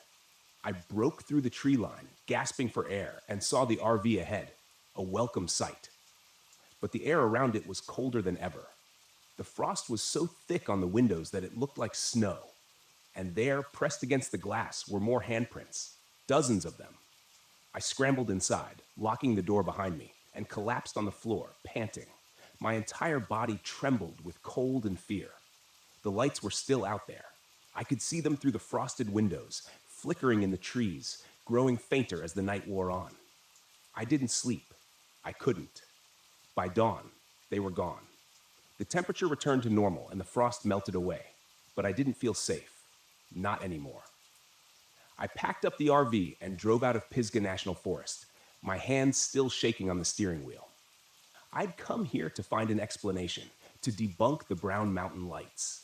But what I found was something else, something I couldn't explain. And I knew, deep down, that the lights weren't just a phenomenon. They were something more, something ancient, something dangerous, something that had almost taken me. I don't know what they wanted, but I'll never go back to find out.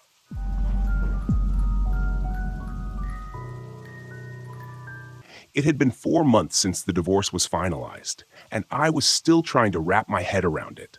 The life I had imagined, the woman I thought I would grow old with, it was all gone. That's why I decided to take the RV out to Mount Hood National Forest for a long weekend. I needed to get away from everything. No people, no reminders, just me and nature. My therapist said it would be good for me to clear my head and reconnect with something that didn't remind me of failure. Honestly, I didn't know if it would work, but I had to try something. If I stayed home, I would have just drowned myself in the silence of my empty apartment. This trip, I told myself, would be different. I could handle the quiet out here. I arrived in the late afternoon, pulling the RV into a spot near Timothy Lake. It was a beautiful area. Tall Douglas firs surrounded the lake like silent sentinels, the water reflecting the sky like a mirror. There were no other campers nearby, which was exactly what I wanted. Solitude. I parked, shut off the engine, and took a deep breath. The air was cool, crisp, with that faint scent of pine needles. Perfect. For a moment, I thought I could finally breathe again. After setting up a small campfire, I sat back in my foldable chair, staring at the fading light over the mountains. The only sound was the crackle of the fire and the occasional rustle of leaves in the breeze. Peace. That's what I needed. But as the sun dipped lower, the quiet became overwhelming. There was no wind now, no rustling, no animal sounds. Just me, sitting in a bubble of silence. I checked my watch. It was just after 6 p.m. That's when I noticed it. It was too quiet. The forest around me, which should have been alive with the sounds of birds and insects, was dead silent.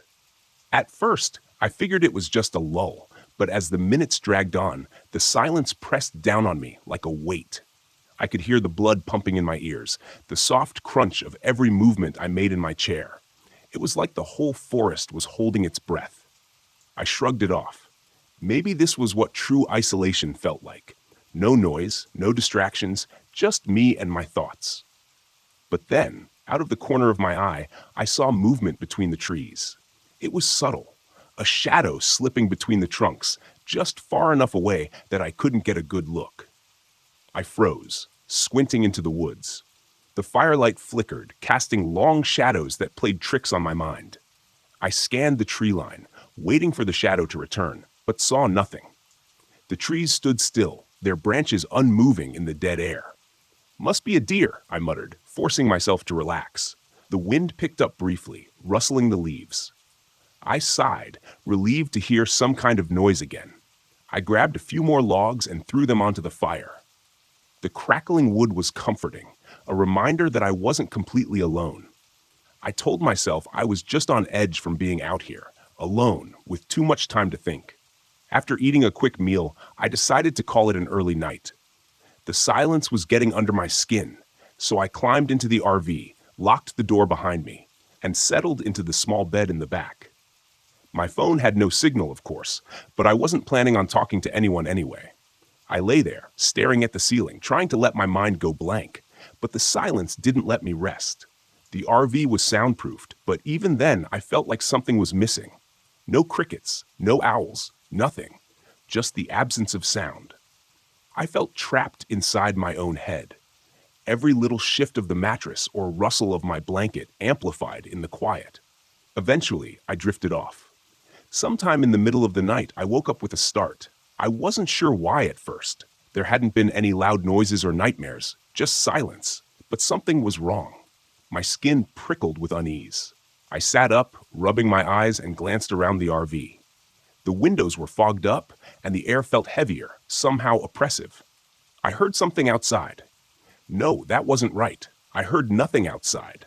I swung my legs out of bed and stood, listening closely. It was the strangest sensation, like my own breathing was distant, muffled, as though I wasn't entirely in my own body. I moved toward the window and wiped away some of the condensation with my sleeve, peering into the blackness beyond the RV. For a long time, I saw nothing, just trees and shadows, and then movement. This time, I was sure. A figure stood at the edge of the clearing, just barely visible in the moonlight.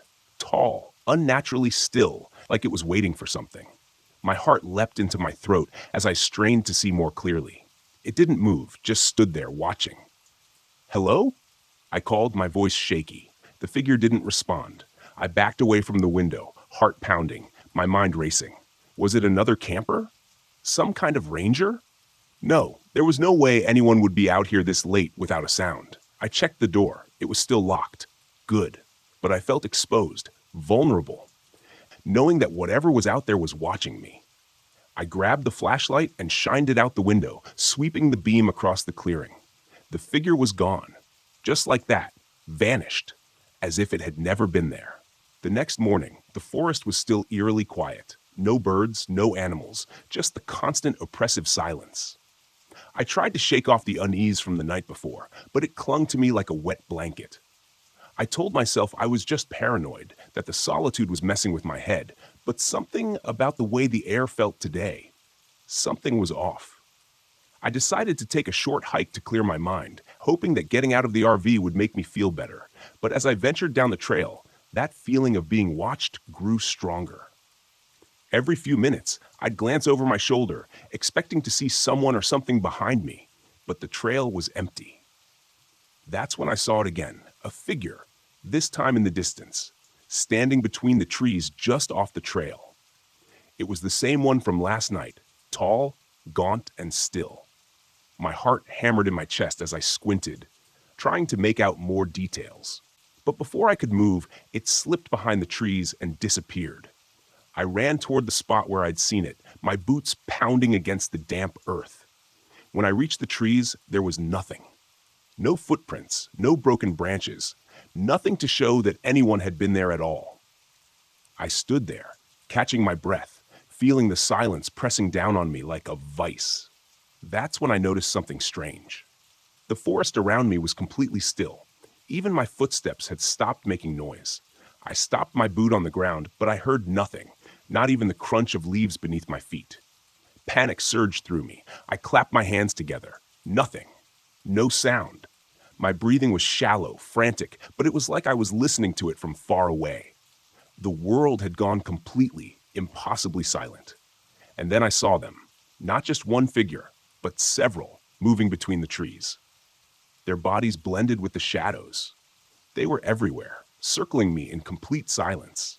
My heart raced, but I couldn't hear it. I couldn't hear anything. I ran. I didn't know where I was going, just that I needed to get away. My legs felt heavy, every step muted, like I was running underwater. The forest shifted around me, the trail disappearing into the thick fog that had rolled in, disorienting me further. Somehow I made it back to the RV. I slammed the door shut, locking it, my breath coming in ragged gasps, but still no sound. I grabbed my phone, hoping to call for help, but it was useless. The screen flickered, the GPS spinning in circles. I was trapped. For the next few hours, I stayed inside the RV, pacing back and forth, trying to calm myself down, but the silence never lifted. I couldn't even hear my own thoughts anymore. Just the crushing weight of nothingness. And then, as the light began to fade, I saw them again, the silent ones. They were standing in a circle around the RV, their faces blank, their eyes hollow. There were no features, no mouths, just smooth skin where their faces should have been.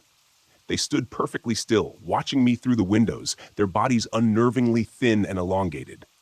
I banged on the window, screaming, but of course, no sound came. They didn't flinch, didn't move. They just stared, waiting. Desperation clawed at me. I couldn't stay here. I needed to leave, but the RV wouldn't start. Every time I tried, the engine sputtered and died, as if something was draining the life out of it. I grabbed a flashlight and opened the door, stepping outside. The silent ones didn't move, didn't react. But as I walked toward them, the air grew colder, the silence even more oppressive. My footsteps made no sound. My breathing was barely there. I felt a hand on my shoulder and spun around, expecting to see one of them behind me. But there was nothing, just the fog swirling around me and the figures waiting in the distance. In that moment, I realized what they wanted. They weren't going to kill me. No, that would be too simple. They wanted me to join them, to become one of them. The silence wasn't just the absence of sound, it was a part of them, and it was seeping into me, stealing my voice, my thoughts, my very sense of self. And if I stayed here much longer, I knew I would lose everything. I don't remember how I made it out. The next thing I knew, I was driving far away from the campsite, from the silent ones. The sound of the engine, the tires on the road, it was all faint, like I was still caught in their grip. But at least there was something, a reminder that I hadn't completely disappeared into that silence. It's been weeks since I got back, but I can still feel it. The quiet follows me, lingers in the corners of my apartment. Sometimes, when I'm lying in bed at night, I can feel their eyes on me, watching, waiting. And I know that one day, they'll come for me again. This time, I won't be able to run.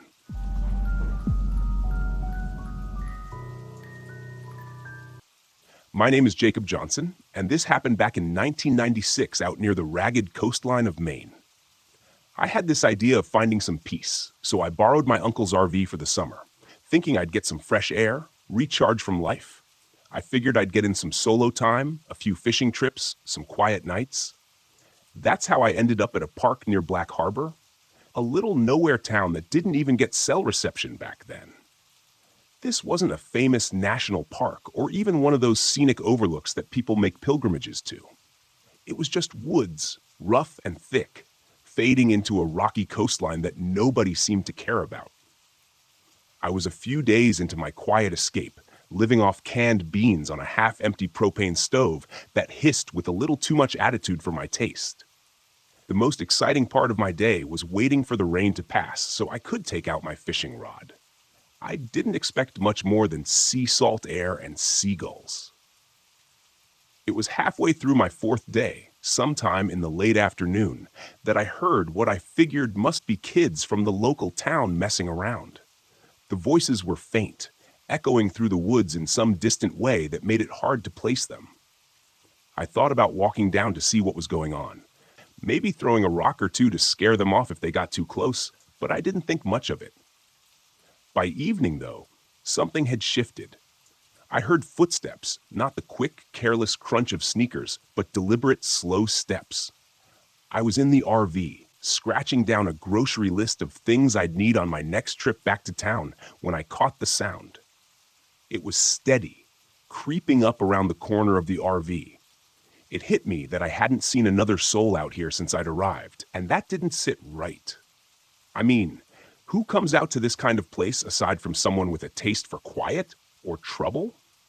I kept still, waiting for the person to pass or show themselves, but there was only the slow, shuffling drag of footsteps. I tried to listen for the sound of multiple feet or voices, but it was dead silent except for that single shuffle. Against my better judgment, I opened the RV door and stepped outside. Nothing, just trees swaying in the evening light. But my instinct told me to keep quiet. I could still feel something out there, hiding.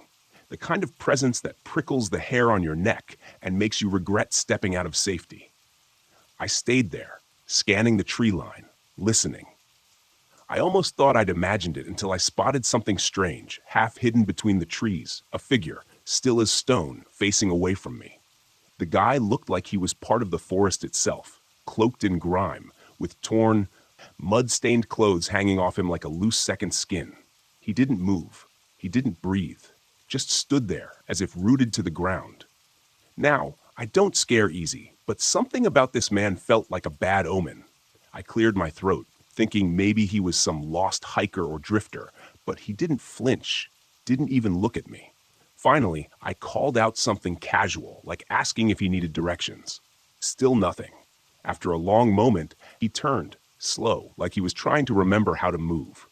His face was something I'll never forget, but not because it was scary exactly. It was hollow, if that makes any sense. This blank expression, like he'd forgotten what it meant to be human. He took a step forward, just one, like he was testing the ground. I backed up so fast I almost tripped. I tried to laugh it off, told myself he was just some messed up camper, but the way he looked at me, it was like he wasn't looking at me at all, just through me. I ducked back into the RV, my heart racing, and locked the door.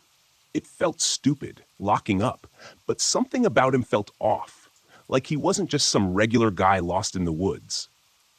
I figured he'd wander off, but minutes later, I heard him shuffling again, this time closer to the RV. I looked out the window and saw him standing right there, not more than 10 feet away. His face twisted into this deadpan stare that sent a chill down my spine. Then came the whispering. Low, muttering sounds, barely audible, like he was talking to someone only he could hear. At first, I thought he was addressing me, but then I realized he wasn't looking at the RV at all. His head tilted, and he mumbled something about payment and lost souls. The words were scattered, fragmented, like someone trying to piece together a broken sentence. I sat there watching him, my heart pounding so loud I thought he'd hear it, but he just kept muttering, almost in a trance. At that point, I was just about ready to pack it up and find somewhere else to park. I reached for my bag, ready to throw some stuff together, when the RV suddenly rocked. I heard metal groaning, and something slammed into the side with a force that shook the whole rig. I was paralyzed for a second, gripping the edge of the table as the guy outside went silent. All I could hear was his breathing, loud and ragged against the thin walls of the RV. I heard a scratching sound, nails or something, scraping along the side, followed by a soft thud, as if he was testing the edges, feeling out the RV like it was some sort of animal he was trying to corner. I kept still, my back pressed against the wall, listening to every sound. I'd never felt fear like that. This primal kind of terror that kicks in when you realize you're trapped. The scratching stopped, and in the silence that followed, I heard the distinct sound of footsteps receding. I took a breath, thinking maybe he'd finally left, but then I smelled something foul. It was a metallic, rotten scent that crept through the vents, filling the air inside with a stench so bad it turned my stomach. I gagged, covering my nose, and nearly bolted for the door. Before I could, I heard him speak again. His voice was low and guttural this time. He muttered louder, "Must be paid." I froze, not sure if he was talking to himself or if he was giving some kind of twisted warning. Either way, I wasn't sticking around to find out. I grabbed my bag and edged toward the door, every instinct screaming at me to get out of there. I took a quick look through the window and saw him walking away, his figure disappearing into the trees. I bolted, taking off through the woods in the opposite direction. The sound of his footsteps echoed somewhere behind me, and for a moment, I thought I could hear him muttering again. I didn't look back. I didn't stop until I'd cleared the tree line and hit the gravel road. My feet ached, and my lungs burned, but I didn't care. I just kept running, putting as much distance as I could between me and that place. Hours later, I found a small gas station by the highway and told the cashier everything. He gave me this look, like he'd heard it before, then mumbled something about an old man who'd gone crazy years ago, back when the town was still booming. He said the guy used to wander the woods, talking to himself about debts and payments, claiming to be some sort of collector.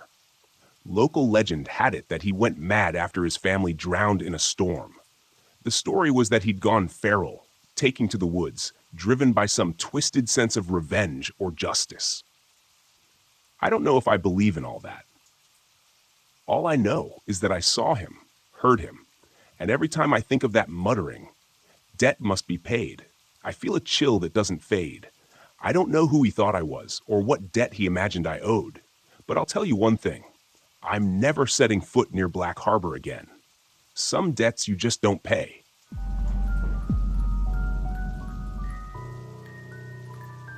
When I left the city, I was desperate for peace. After a messy divorce and years spent staring at screens, I wanted silence. Real silence. Not the muffled hum of traffic or the constant buzz of electronics, but the quiet only nature could offer. That's how I ended up in Mohan State Park, alone in my old RV, parked on the edge of the Clear Fork Gorge. The park was stunning, especially in the late afternoon light.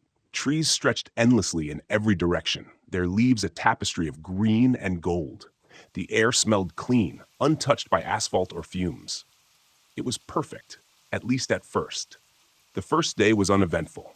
I hiked the main trails, snapping a few photos with my phone, and spent the evening cooking a simple meal on my RV's small stove. As the sun dipped below the horizon, I felt a rare kind of contentment. This was what I needed. No emails, no ex-wife, no one telling me what to do or who to be. Just me in the woods. But by the second day, things began to feel off.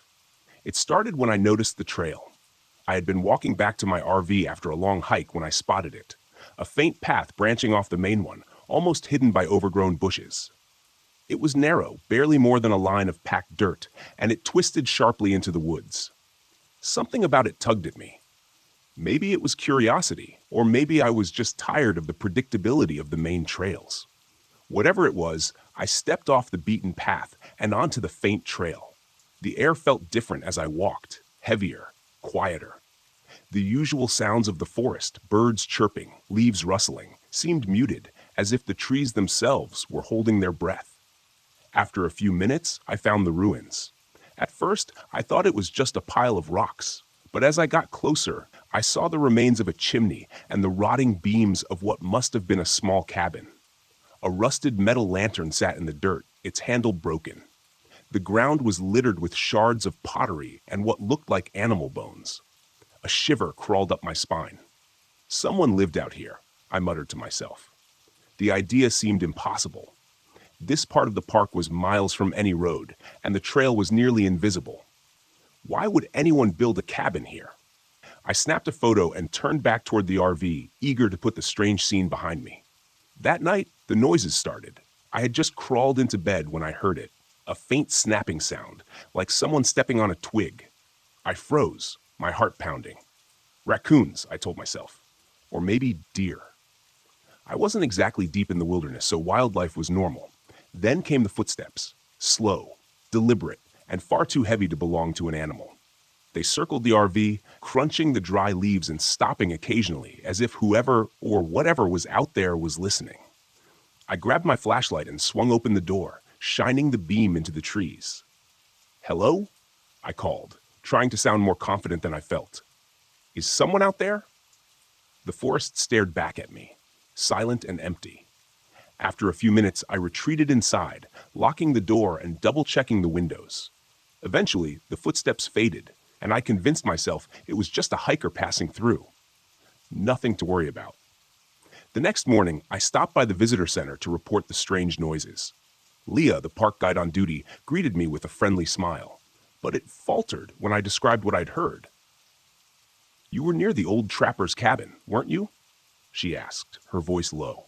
I blinked. "Trapper's cabin?" She nodded. "It's an old story. Back in the early 1900s, a man built a cabin deep in the woods, far from anyone else. They say he was reclusive, didn't trust people. One day, he just vanished. No one knows what happened, but some locals think his ghost still wanders the forest." I couldn't help but laugh. "Ghosts? Come on." Leah shrugged. "Believe what you want, but I'd stay away from that area if I were you. People say the forest gets strange near the cabin." I left the visitor center feeling annoyed. Ghost stories were fine for campfire entertainment, but I wasn't about to let a local legend ruin my weekend. That night, the disturbances grew worse. I was halfway through dinner when the lights in the RV flickered and went out. I swore under my breath, grabbing a flashlight to check the breaker. As I fumbled with the panel, I heard the footsteps again. Closer this time, circling the RV like a predator sizing up its prey. The flashlight beam caught something on the ground. Footprints. Human footprints. Large and deep, as if whoever made them was heavy. My breath caught in my throat. "Okay," I muttered, trying to steady myself. "Someone's messing with me." Grabbing my hiking boots, I stepped outside, determined to confront whoever was out there. But the second I stepped into the clearing, the forest fell silent.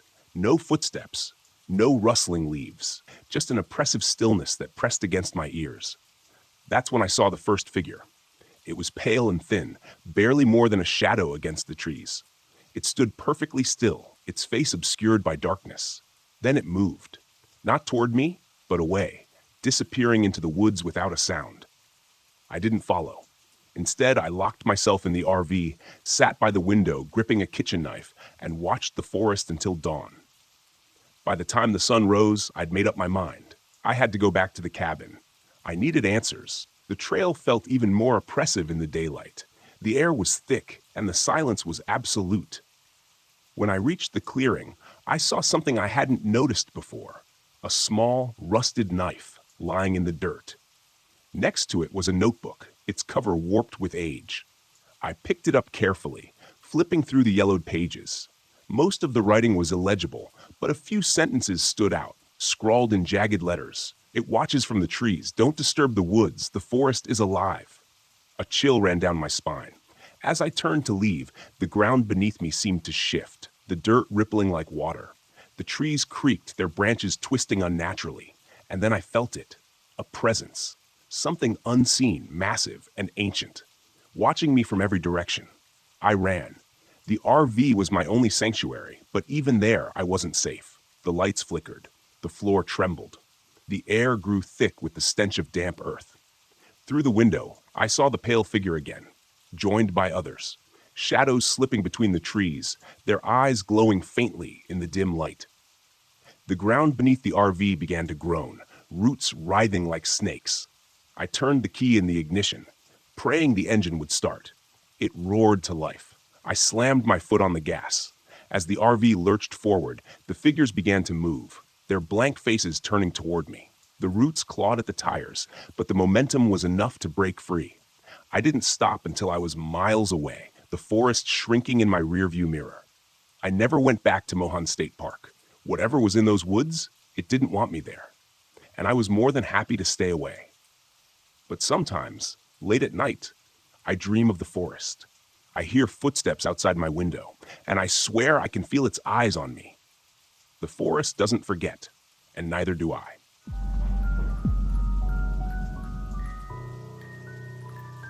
My name is Noah Brown, and I'm 36 years old. This happened last fall when I decided to take my first solo RV trip to Spruce Knob Lake in West Virginia. It was supposed to be a fresh start, a way to escape the wreckage of my divorce and prove to myself that I could handle life on my own. I was tired of feeling like a failure, and this trip was my attempt at reclaiming some confidence. Looking back, I realize how naive I was. The forest doesn't care about your pride. I pulled into the campground late in the afternoon.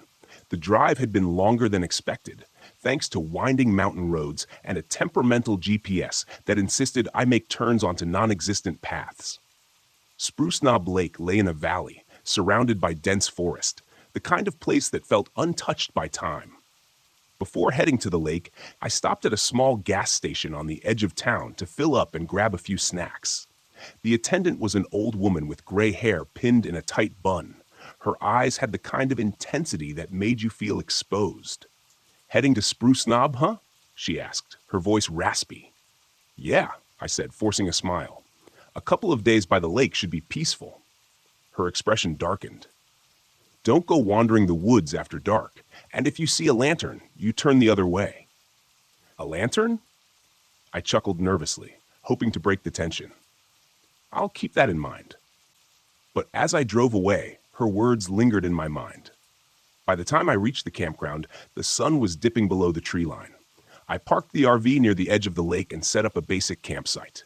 My gear was minimal: a rented stove, a secondhand flashlight, and a cheap folding chair that creaked every time I shifted my weight. It was quiet. Too quiet. The kind of silence that makes you hyper-aware of every small sound. The rustle of leaves, the soft lap of water against the shore, the occasional groan of the wind through the trees. Around 9 p.m., as I was reading by the dim glow of my lantern, I noticed something strange. A flickering light in the woods across the lake. It wasn't the steady beam of a flashlight or the glow of a campfire. It moved erratically, like an old oil lantern swaying in someone's hand. At first, I thought it might be another camper. But the more I watched, the more unsettling it became. The light moved deeper into the trees, then stopped, then blinked out. I told myself it was nothing, just my imagination playing tricks on me. But that night, as I tried to sleep, I couldn't shake the feeling that something was out there, watching. The next morning, I decided to explore one of the trails that looped around the lake. The air was crisp, the leaves a vibrant mix of red and gold, and for a while, I felt like I'd made the right choice coming here. About an hour into my hike, I heard it. Soft, rhythmic giggling. A child's laughter coming from somewhere ahead. "Hello?" I called out, my voice echoing through the trees. No response. As I rounded a bend, I saw her, a little girl sitting on a rock by the trail. She looked about 10 years old, with dark hair and a pale face. She was wearing old-fashioned clothes, a long skirt and a cardigan that seemed out of place. "Are you okay?" I asked, stepping closer. She didn't answer. Her eyes stayed fixed on something in the distance. "Are you lost?" I tried again. She turned her head slightly, just enough to look at me out of the corner of her eye. Then she stood and walked into the forest without a word. "Wait," I called, hurrying after her. But when I reached the spot where she disappeared, there was no sign of her. Just a muddy child's shoe sitting on the ground. By the time I got back to the RV, the clouds had rolled in, turning the afternoon gray and heavy. I tried to push the encounter with the girl out of my mind, telling myself it was just a weird coincidence. Maybe she was a local kid playing in the woods. That night, things got worse. The electrical system in the RV started acting up. The lights flickered erratically, and the radio turned on by itself, blasting static. My flashlight died, even though I had just put in fresh batteries. I lit my lantern for some semblance of control, but the flame cast dancing shadows on the walls, making the RV feel smaller, more claustrophobic. Then came the sound of footsteps. They circled the RV, slow and deliberate. I peered out the window but saw nothing. Still, the sound continued, crunching leaves and snapping twigs just outside. I locked the door and sat on the bed, gripping a kitchen knife I'd brought for cooking. The footsteps stopped, and for a moment, the silence was almost worse. Then a voice broke the stillness. "Stephen," it said, a child's voice. Against every instinct, I opened the door. The forest beyond was shrouded in darkness, but there it was again, the flickering light. The lantern hovered at the edge of the woods, swaying gently as if beckoning me closer. And then I saw her, the little girl, standing beneath the light. "Help me," she whispered, her voice carrying through the still air. I stepped out of the RV. My legs moved almost against my will. The lantern retreated into the forest, and I followed. The girl's figure was always just out of reach. The trail grew steeper and more treacherous, the ground soft and uneven beneath my boots. The lantern led me to the edge of a ravine, its rocky walls plunging into darkness. At the bottom, I saw something glinting, a small mirror, cracked and streaked with dirt. The little girl stood beside it, her pale face illuminated by the lantern's eerie glow. "Jump," she said softly. "What?" I stammered, my voice trembling. "You have to jump," she repeated. Her voice wasn't pleading anymore. It was cold, commanding. I looked down at the ravine, at the jagged rocks below. The lantern hovered above the abyss, flickering like it was waiting for me to obey. Something in me snapped. "No," I said, my voice firm. The girl's face twisted into something monstrous. Her eyes darkened, and her mouth stretched into an unnatural grin. "You don't get to choose," she hissed, her voice no longer human. I reached into my bag and pulled out my journal, the one thing I'd brought to document my journey to rediscover myself. Without hesitation, I hurled it into the ravine. The lantern flared violently, its light pulsing like a heartbeat. The girl screamed, a sound that seemed to tear through the fabric of the night, and then she and the lantern vanished. I stumbled back to the RV, my body trembling with exhaustion and fear. The electrical system was working again, the lights steady, the radio silent. I packed up and left before the sun rose, driving until I was miles away from Spruce Knob Lake. A week later, I found something waiting for me in my apartment. Sitting on the kitchen counter was an old oil lantern, its glass cracked and filled with ash. When I picked it up, I heard it, soft, rhythmic giggling, echoing from somewhere deep inside. I haven't camped since. The wilderness isn't always what it seems. Sometimes it's better to stay lost in the chaos of the city than risk finding what waits in the silence of the woods.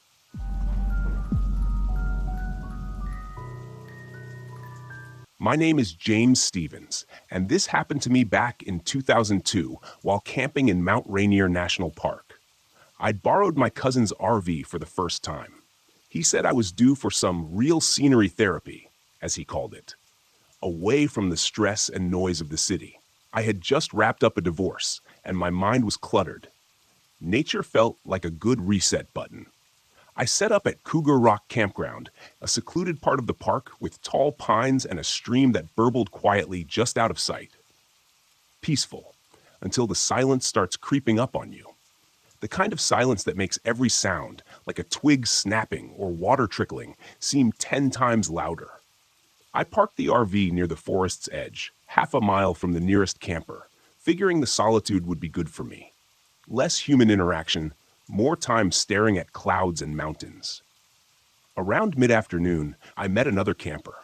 His name was Russell, an older guy with a scraggly beard and a perpetual frown. He told me he'd been camping there for years, always alone. He said he liked the solitude, the natural rhythm of the place, whatever that meant. He had this rough way of talking, every word thick like he was chewing on gravel. Friendly enough, though, and I thought it was kind of nice to have a fellow loner around. We talked a bit about the area, and then he mentioned something about strange folks drifting into the park lately, people who didn't seem to belong, as he put it. I shrugged it off, but I did notice that Russell's campsite was a mess, with empty cans and old camping gear scattered around like he'd set up for the long haul. I got this off feeling, like he wasn't there just for the peace and quiet, but I brushed it off. He was just another stranger in the woods. No more, no less. By sundown, I was back at my RV, thinking a quick dinner of instant noodles would do just fine.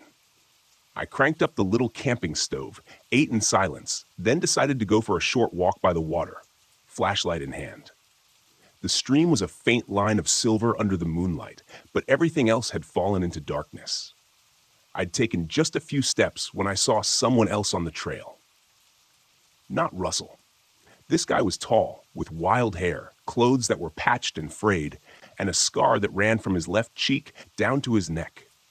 I gave him a nod, the casual, keep your distance nod people give in the wilderness. He didn't respond, just stared back, his eyes lingering a bit too long. I kept walking, but I could feel his gaze following me. It was like the guy was sizing me up.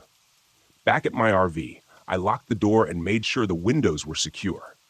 I had just settled in to get some sleep when I heard footsteps. Light ones at first, like someone trying not to be heard. I thought maybe it was Russell. Maybe he'd had a bit too much of whatever he was drinking by the fire earlier. So I ignored it. But then the footsteps grew louder, then stopped, right by the side of the RV. A minute later, there was a light knock on the door. I froze, listening, my mind racing through who it could be. No one else was around. Not this late. I ignored it, hoping whoever it was would take the hint. But then came another knock, louder this time. I crept up to the small window by the door and peered out, just enough to catch a glimpse. It was the scarred man from earlier. He was standing there, his head tilted, a sick smile stretching his mouth like he'd found exactly what he was looking for. I forced myself to breathe slowly, to keep calm. I hadn't brought a gun, something I was seriously regretting at this point. But the guy hadn't seen me yet. Maybe he'd just leave if I stayed quiet. Then, in a voice just loud enough to cut through the walls, he said, "Hey, Brandon, I know you're in there." The blood drained from my face. How the hell did he know my name? I didn't remember mentioning it to anyone except Russell, and even then, it was in passing. My mind scrambled through every option. Stay silent? Open the door and try to talk him down? Grab something heavy and defend myself? I reached for a frying pan, the heaviest thing within arm's reach. Not exactly a weapon, but better than nothing. I crept toward the door, thinking maybe I could give him a hard enough swing to make him rethink his plans. But just as I was about to take a breath and steady myself, the guy pounded on the door. Hard. Enough force to shake the whole RV. "Brandon, open up. I'm not leaving until we talk," he said. His tone was calm, like he was asking for a cup of sugar instead of trying to break into my camper. Then I heard it. A scraping sound, like metal against metal. I looked down and saw a thin blade, maybe a pocket knife, slowly working its way through the RV door lock. A wave of panic surged through me, and I did the only thing I could think of. I pushed against the door as hard as I could, holding it in place with my weight. The blade slipped, and I heard him curse under his breath. For a second, I thought maybe I'd scared him off. But then, the guy's face appeared in the window, eyeing me with a mix of annoyance and amusement. "You don't make this easy, do you?" he muttered. I must have looked terrified because he laughed, low and hollow. He tapped the window, pointing at me like I was a bug in a jar. That's when I caught the movement behind him, a dark figure moving out of the tree line, slowly, deliberately. Russell, he must have heard the noise and come over to check things out. Russell didn't say a word. He just stood there, watching. For a second, I thought he was going to help me, that he'd scare this guy off. But he didn't. He just watched. His face expressionless, as the guy kept trying to force his way in. I pounded on the window, yelling for Russell to help, to do something. But he stood there, unmoved. And then I realized, Russell was in on it. Suddenly, I was a trapped animal. The frying pan felt absurd in my hands, 2 against 1, and I was stuck inside a fiberglass cage. There was no way I'd make it if they got in. My only shot was to run. I dropped the pan, shoved open the emergency hatch in the roof, and scrambled up. The cold air bit against my face. I heard them both cursing below as I climbed, stumbling over myself in the darkness. I was barefoot, the sharp gravel digging into my feet as I ran for the tree line, my heart hammering like a drum. The RV was small, but in that moment, it felt like an ocean between me and those 2 maniacs. I didn't stop to look back. I just kept running. Eventually, I reached the ranger station, my feet bloody, my body trembling from exhaustion and adrenaline. They found Russell and his friend later that night, hiding out near the campsite with a whole stash of stolen camping gear and weapons. Turns out they'd been robbing campers for months, using the park's seclusion to get away with it. In the end, Russell claimed he'd just been there by coincidence when the scarred guy attacked me. But the scarred man wasn't so lucky. After a short scuffle with the cops, he was arrested, with enough evidence of his outdoor exploits to keep him locked up for life. It turned out he had a habit of finding interesting campers to mess with, using the solitude of the park as his own twisted playground. That's what went down that night at Mount Rainier. And I still don't know what Russell's deal was, whether he was in on it from the start or just a bystander too afraid to stand up. But one thing's for sure, I'll never be borrowing an RV for scenery therapy again.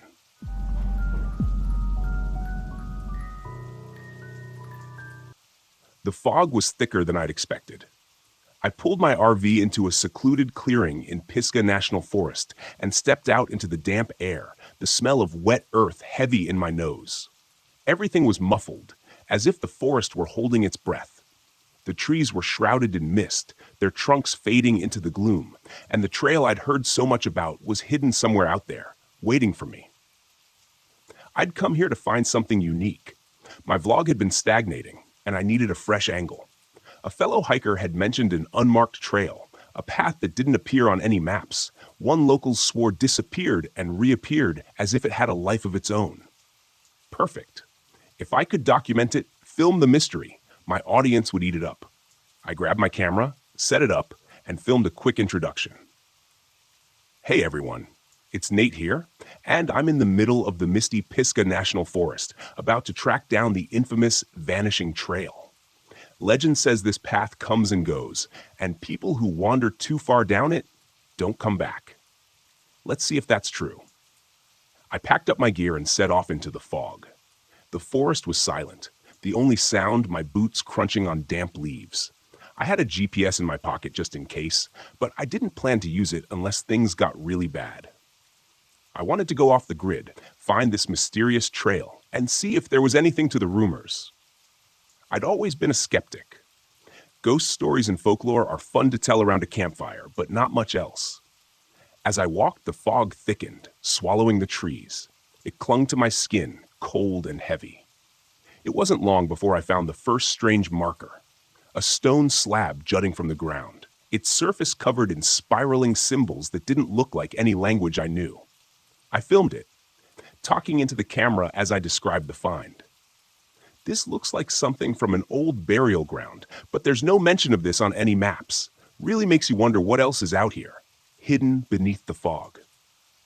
I kept moving. The trees closed in tighter, and the trail became fainter, more overgrown. Soon, it was little more than a game trail, barely wide enough to follow. I pushed forward, keeping the camera rolling, but after another hour of hiking, the trail simply disappeared. One moment, there had been a clear path. Now it was gone, swallowed by the forest. I checked my GPS, but the signal flickered weakly.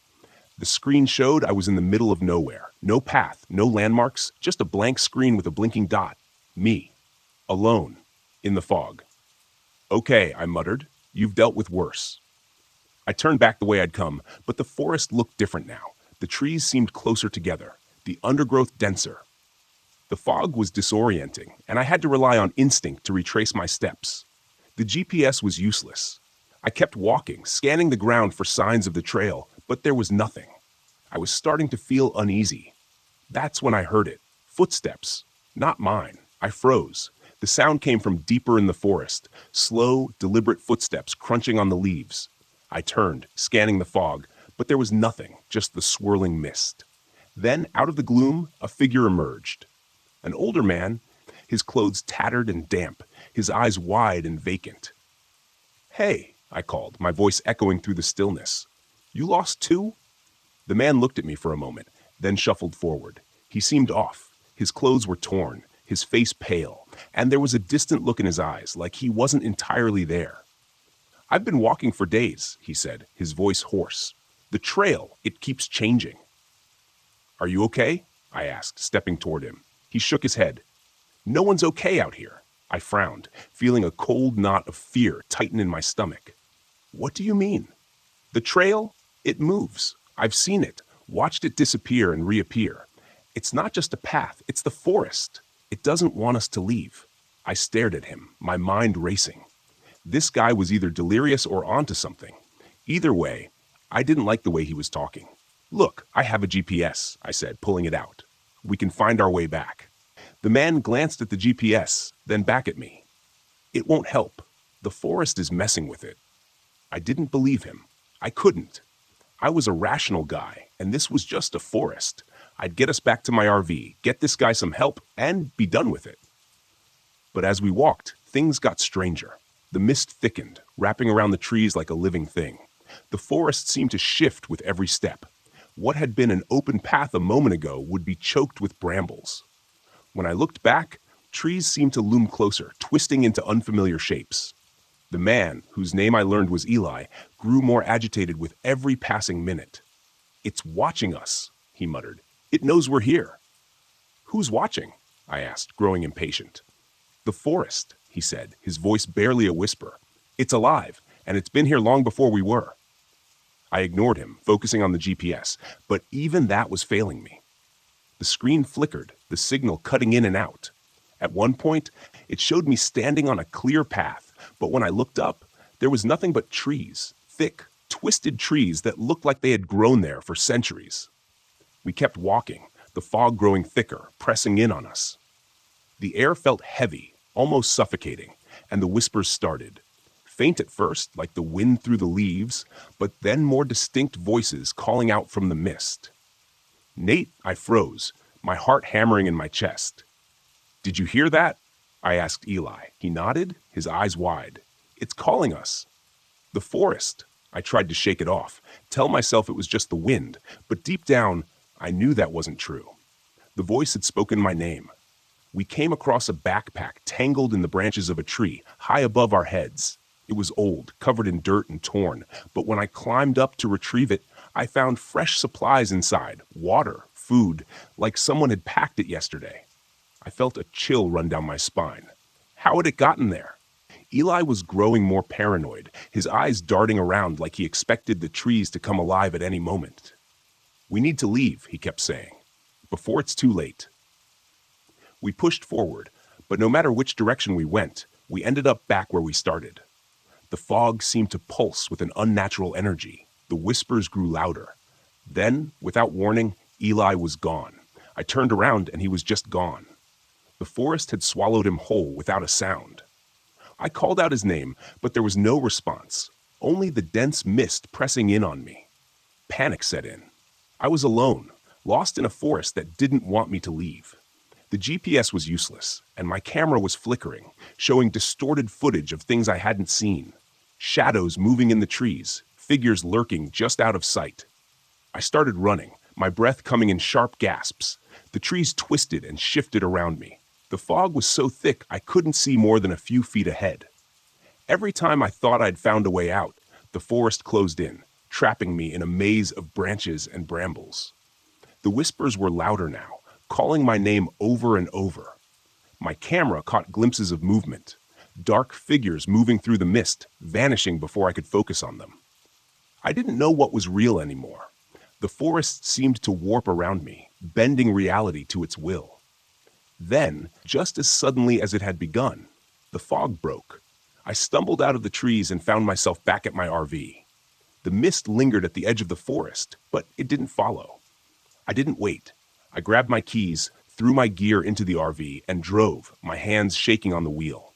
I didn't stop until I was miles away, the forest a distant memory in the rearview mirror. Back home, I reviewed the footage. I expected to see the horror I'd witnessed, the proof of the vanishing trail and the strange, shifting forest. But the videos showed nothing. The trail looked normal. The mist wasn't as thick, and Eli wasn't in the footage at all. It was like he'd never existed. I tried to tell myself it had been a bad trip, that my mind had played tricks on me. But deep down, I knew the truth. The forest had let me leave, but it hadn't forgotten me. And I had a feeling it was waiting somewhere in the mist for me to return.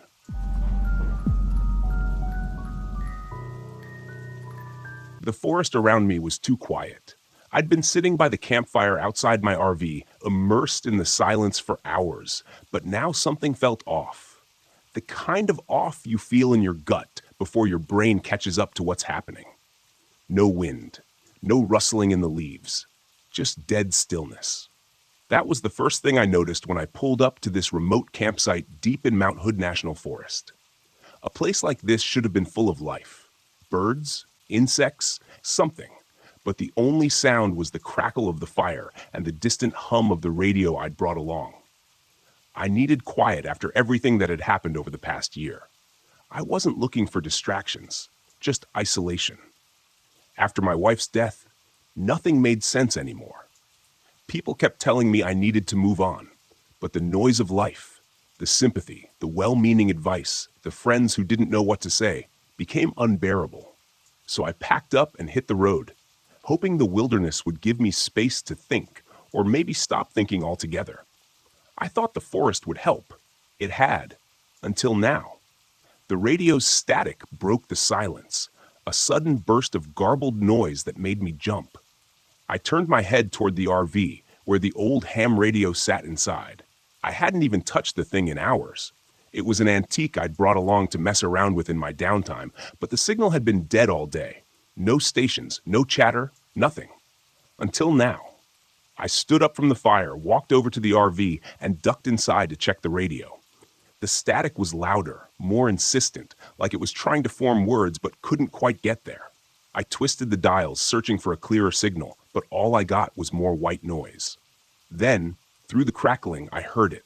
A voice, faint and garbled, speaking numbers, 1, 3, 7, 8, 9. The numbers repeated over and over, mechanical and cold, like a voice from an old number station. It didn't make sense. I was miles from anywhere, and this was supposed to be a dead zone. No signal, no interference. The voice paused for a moment, then the numbers started again. 1, 3, 7. It sent a chill through me, but I told myself it was just some rogue signal bouncing off the atmosphere. Maybe a military transmission. There were logical explanations for this kind of thing. I was sure of it. But the way the numbers repeated over and over felt wrong. Like the message wasn't for just anyone, it was for me. I shut the radio off. My fingers were trembling slightly. I wasn't here for this. I needed quiet, not some weird radio signal rattling around in my head. The next day, I tried to forget about the radio. I spent the morning hiking through the woods. The towering pines loomed overhead like silent giants. The air was cool and damp, the sky just a sliver of gray through the dense canopy. But something gnawed at me, a faint buzzing at the back of my mind. No birds, no animals, just silence. When I returned to the campsite, the radio was on again, static blaring from the speakers. I hadn't touched it. I stepped inside the RV, staring at the radio like it might come to life. The static was louder now, more intense. I could feel it in my bones, like the vibration from a low hum in the ground. And beneath the static, the numbers were back. 1, 3, 7, 8. I slammed my hand down on the off switch, killing the sound. My pulse was racing, my mind scrambling for an explanation. It had to be a glitch, something with the wiring, maybe a stray electrical signal. I'd worked with enough technology over the years to know that things sometimes did strange things when you weren't looking. But the numbers, the way they were so clear, so deliberate, I shook it off and stepped back outside, trying to push the growing unease away. That's when I noticed the man standing at the edge of my campsite. I hadn't heard him approach. He was just there, tall, scruffy, wearing a weathered jacket and a backpack slung over one shoulder. He looked like a camper, but there was something about the way he stood, stiff and tense, like he was waiting for something to happen. "Hey!" I called out, trying to keep my voice steady. "You lost?" The man looked at me, his face tight with anxiety. "I heard it too," he said. I froze, my heart skipping a beat. "Heard what?" "The signal, the numbers," he said, glancing toward the RV. "I've been picking it up on my own radio. It's not normal." My mouth went dry. "You've heard it too?" The man nodded. "I'm Ben," he said, stepping closer, his voice low. "I was camping a few miles down the road. I've been getting static, voices, weird electrical interference. My GPS stopped working. My cell phone drained to 0 in minutes." I swallowed hard, my mind racing. What do you think it is? Ben shook his head, his eyes darting toward the trees. I don't know, but it's not natural. The way the signal moves, it's like it's getting closer. I didn't know how to respond to that. I was a man of logic, of science. Signals were signals. Glitches were glitches. But there was something about the way Ben spoke, the fear in his eyes, that made my skin crawl. That night, the radio came to life again. I tried to ignore it, tried to focus on the campfire and the peaceful silence of the woods, but the static was louder than before. The numbers were clearer, more insistent. 1, 3, 7, 8. Ben was sitting across from me, his hands wrapped around a cup of coffee. His eyes constantly scanned the dark forest around us. He hadn't relaxed since he showed up, and I couldn't blame him. There was something wrong here, something I couldn't explain. You think it's some kind of broadcast? I asked, more to fill the silence than anything. Ben shook his head. I don't think it's a broadcast at all. What do you mean? He hesitated, then leaned closer, lowering his voice. I think it's a warning, or a signal from something out there. I stared at him, trying to process what he was saying. A warning from what? Before I could ask, the static on the radio cut out for a moment. There was only silence, the kind of silence that presses down on you, that makes your skin prickle with anticipation. Then a sound, a soft rhythmic clicking, like something metallic tapping against wood. I grabbed my flashlight and pointed it toward the trees, but the beam only revealed darkness. The clicking grew louder, echoing through the forest. And then, through the radio, a voice crackled to life. We see you. My blood ran cold. Ben's eyes widened, his face pale. What the hell was that? I whispered, my voice barely audible over the pounding of my heart. The voice repeated, distorted and mechanical. We see you. I stood up, the flashlight shaking in my hand. The clicking sound was closer now, coming from all around us, moving through the trees. The forest seemed to pulse with energy, the air growing thick and heavy, like the atmosphere itself was alive. I think we should leave, Ben said, his voice tight with fear. For once, I agreed. The next morning, I found Ben's tent abandoned. His gear was scattered around the clearing, but there was no sign of him, no footprints, no note. Just the cold, empty forest and the low hum of static that had settled into the air like a living thing. I tried to follow his tracks, but they vanished in the thick underbrush. It was like he'd walked into the trees and disappeared. The GPS on my phone was useless, spinning me in circles. The battery drained faster than I'd ever seen. The static in my ears grew louder the further I went, like the signal was inside my head, vibrating through my skull. The numbers were back too, repeating over and over, etched into my mind. 1, 3, 7. By midday, I stumbled across something I hadn't expected. An old, dilapidated radio tower hidden deep in the woods. The metal was rusted, vines crawling up the sides, but it was still faintly humming with power. I climbed the tower, every step echoing in the stillness. My heart hammered in my chest. At the top, I found the source of the signal. A small glowing device pulsing with an eerie cold light. It didn't belong here. It wasn't part of the original tower. It was something else, something foreign. I reached out and touched it, and the static in my head exploded. The numbers, the clicking, the voices, it all crashed into me at once. An unbearable cacophony of sound. I stumbled back, nearly falling off the tower as the forest seemed to come alive around me. The lights returned, flickering in the trees, cold and mechanical. The clicking grew louder, more frantic, like something was chasing me. I ran. I don't remember how I made it back to the RV, but the lights followed me. The clicking never far behind, but I managed to get inside and slam the door shut. My hands were shaking as I started the engine, the device still clutched in my hand. As I drove away, the static began to fade, but the numbers never left me. They echoed in my mind, a constant whisper, even as the forest disappeared in the rearview mirror. It's been days now, and I'm still hearing them. 1, 3, 7. I can't get them out of my head, and I can't shake the feeling that whatever was out there, whatever sent that signal, knows where I am. And it's not done with me yet.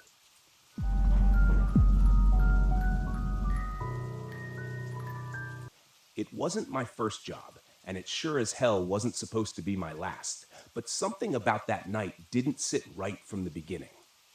Maybe it was the silence on the dispatch call or the way the wind howled across the San Rafael Desert as if it knew something I didn't. I should have listened to that instinct, the one that makes your gut twist and your hands clench the steering wheel tighter than usual. But when the money's right, sometimes you take a job you wouldn't otherwise. The rig hummed beneath me as I barreled down I-70, heading west. The sky was bruised with the last light of day, purple streaks fading into a storm building on the horizon. I had a long way to go and no time to waste.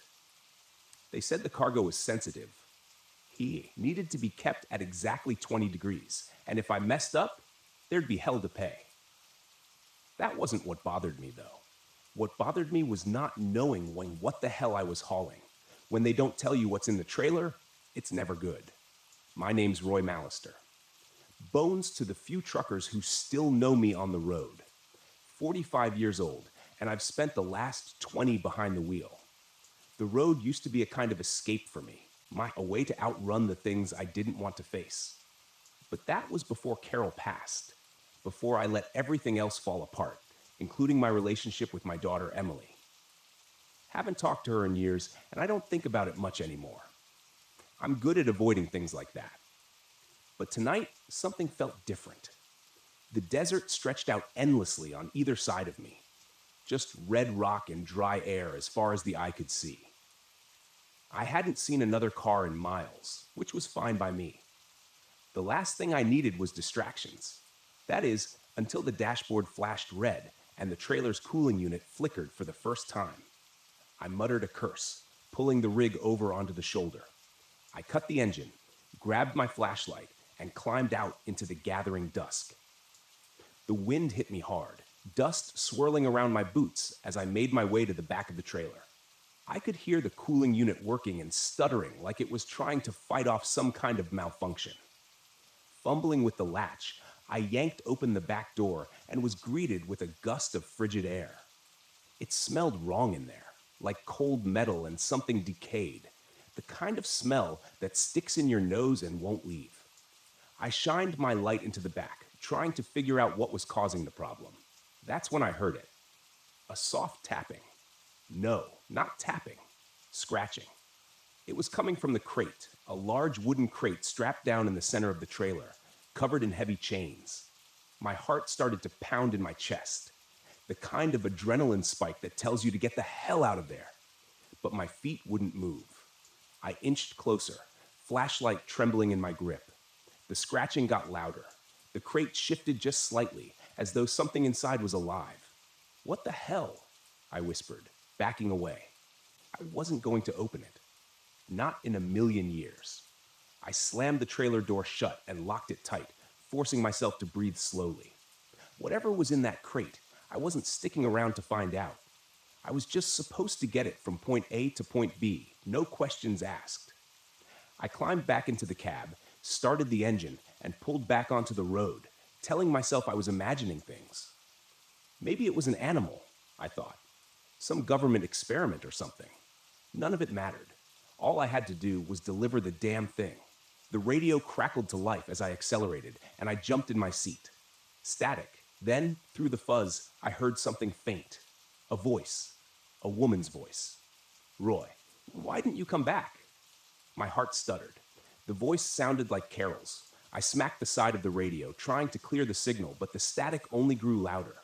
The voice faded, replaced by an eerie, distorted country song, one I hadn't heard since she passed. It was one of her favorites. "No," I muttered, turning the radio off. This was just stress getting to me. The isolation, the weird cargo, and the fact that I hadn't slept in 2 days. That's all it was. That's what I told myself as I sped down that endless stretch of highway. But the farther I drove, the worse it got. The storm hit an hour later, and with it came the figures. I thought they were just shadows at first, shapes in the mist thrown up by the desert sandstorm. But as the wind howled and the sand lashed against the windshield, I could swear I saw them. People walking along the roadside. No, not people. Ghosts. Old men in trucker caps, women in long, flowing dresses, their faces pale and hollow, their eyes dark as the night. I gripped the wheel tighter, trying not to look. If I didn't look, they weren't real. That's how it works, right? I blinked hard, forcing my eyes back on the road, but I couldn't shake the feeling that something, was watching me, following me. The trailer lurched hard, like something had slammed into the back of it. "What the hell?" I shouted, swerving the rig as I fought for control. My headlights cut through the dust, illuminating the desolate highway, but there was nothing there. Nothing but empty miles. The trailer shook again, then came the knocking, loud, rhythmic, like someone was pounding on the inside of the crate. I could feel the hairs on the back of my neck stand up. I was done pretending it was nothing. I was done lying to myself. I had to stop. I had to see what was in that crate. I pulled the rig to the side of the road again, hands trembling as I jumped out of the cab. The wind whipped sand into my face, stinging my eyes, but I didn't care. I grabbed a crowbar from the toolbox and made my way to the back of the trailer. The knocking hadn't stopped. It was louder now, more urgent. With a deep breath, I unlocked the trailer and threw the doors open. The cold hit me again, but this time it wasn't just the refrigeration. There was something wrong about it. The air inside was thick, oppressive, like it was pressing down on me. I raised the crowbar, jammed it under the lid of the crate, and pried it open. And then everything stopped. The wind, the knocking, even the pounding of my own heart. Inside the crate, nestled in layers of straw and old cloth, was something small. It looked like a statue, a human skull, but blackened with strange symbols carved into the bone. It seemed to pulse, like it was alive, like it was breathing in time with me. And then the whispers started. Not from the radio this time, but from the skull itself. Voices swirling in my head, speaking in languages I couldn't understand. But one voice stood out, one voice I knew. Roy. I stumbled back, my heart racing as the skull began to glow with a faint, sickly light. The voices grew louder, and the wind picked up again, howling around the trailer. I slammed the crate shut and bolted the door. I didn't care what they said. I didn't care what I'd seen. I was getting the hell out of there. I threw the crowbar into the cab, jumped behind the wheel, and floored it. The trailer lurched behind me as I tore down the highway faster than I'd ever driven in my life. The storm whipped around me, and through the swirling dust, I could see them again. The figures. They were closer now, standing on either side of the road, their eyes following me. Some of them looked familiar. Faces I'd seen on the road before. Long-dead truckers, friends. Then, as if the storm itself parted, I saw her. Carol, standing in the middle of the road, her white dress flowing in the wind, her eyes locked on mine. I jerked the wheel, swerving to avoid her, but the rig skidded off the road. The trailer jackknifed as it skidded across the desert sand. I barely managed to hang on as the truck groaned to a stop, tilted sideways in a ditch. Silence. I sat there for a long time, staring out into the empty desert, trying to breathe. The storm passed, but I knew it wasn't over. I reached for my phone. No signal. No way out. And then, just as the last light faded from the sky, I saw her again. Carol walking slowly toward me.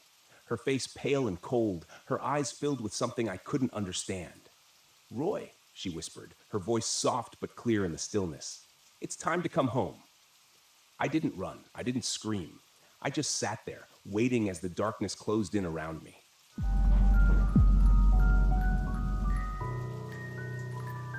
I didn't believe in ghosts, UFOs, or anything supernatural. I spent most of my career chasing down so-called paranormal phenomena and explaining them with cold, hard facts. That was my job, turning superstition into science, myths into measurable data. The Brown Mountain Lights? They were just another mystery waiting for a rational explanation. That's what I told myself as I drove my RV up the winding roads of Pisgah National Forest. The thick trees closed in on either side. The air was crisp, and autumn leaves scattered across the path. There was a quiet stillness that made the world feel far away. I should have felt calm, excited even. But as the sun began to sink behind the distant ridges, leaving the forest bathed in shadow, I felt something else. Tension. Shaking it off, I parked the RV at the remote campsite I'd scouted. This was supposed to be a solo trip, a few days to get up close and personal with the Brown Mountain Lights, interview locals, take readings, and prove once and for all that the lights were nothing more than atmospheric conditions or optical illusions. I had all the gear I'd need: high-resolution cameras, thermal scanners, EMF detectors, the works. I wasn't expecting to find anything supernatural, just an anomaly. And anomalies had explanations. But the moment I stepped out of the RV, a chill ran through me. The trees rustled softly, as if whispering some secret I wasn't meant to hear. Focus, I muttered to myself, dragging my gear out and setting up the cameras, angling them toward Brown Mountain Ridge. I had a perfect view of the ridge from my campsite, miles away, but clear in the distance. That's where the lights were supposed to appear. By the time I was fully settled in, I was sitting outside the RV, bundled in a jacket, sipping coffee, and staring out into the dark, waiting. The forest was eerily silent. No birds, no wind, nothing. Just stillness. Then, around midnight, I saw them. At first, they were faint, flickering, small orbs of light hovering just above the ridge. I squinted, adjusting the focus on my binoculars. There they were. Three lights bobbing in the air like they were floating on an invisible current. I grabbed my camera, flipping the switch to start recording, but nothing happened. The lens stayed black. The screen dead. What the hell? I muttered, fiddling with the buttons. Fully charged and brand new, the camera shouldn't have malfunctioned. I checked the battery, clicked it back into place, and tried again. Still nothing. Frustration surged through me. This was exactly what I'd come here for. The lights, right there in front of me, and I couldn't even capture them. I stood up, grabbing my thermal scanner, but when I flipped it on, the screen flickered, then went dark. "Come on," I whispered, trying to stay calm. The gear wasn't cheap, and none of it should have been failing, but it was, piece by piece. The lights danced on the ridge, growing brighter, closer. My heart raced. I wasn't scared, I told myself. I was just annoyed. The logical part of my brain struggled to make sense of it. Maybe the electronics were glitching because of interference. Some kind of electromagnetic field or something. I took a deep breath, trying to settle my nerves. But the lights, those strange pulsing orbs, kept moving, almost as if they were drifting toward me. The air turned cold, so cold that I could see my breath misting in front of my face. A thin layer of frost started forming on the ground, on the RV windows, on my gear. I pulled my jacket tighter around me, my hands beginning to stiffen in the chill. It didn't make sense. The weather forecast had called for a cool night, but nothing like this. I checked my phone's temperature app. 30 degrees? Impossible. I glanced at my surroundings, feeling the silence close in around me. Then I noticed the lights were no longer on the ridge. They were much closer now, floating just above the treetops, flickering like distant fireflies, but larger. Too large.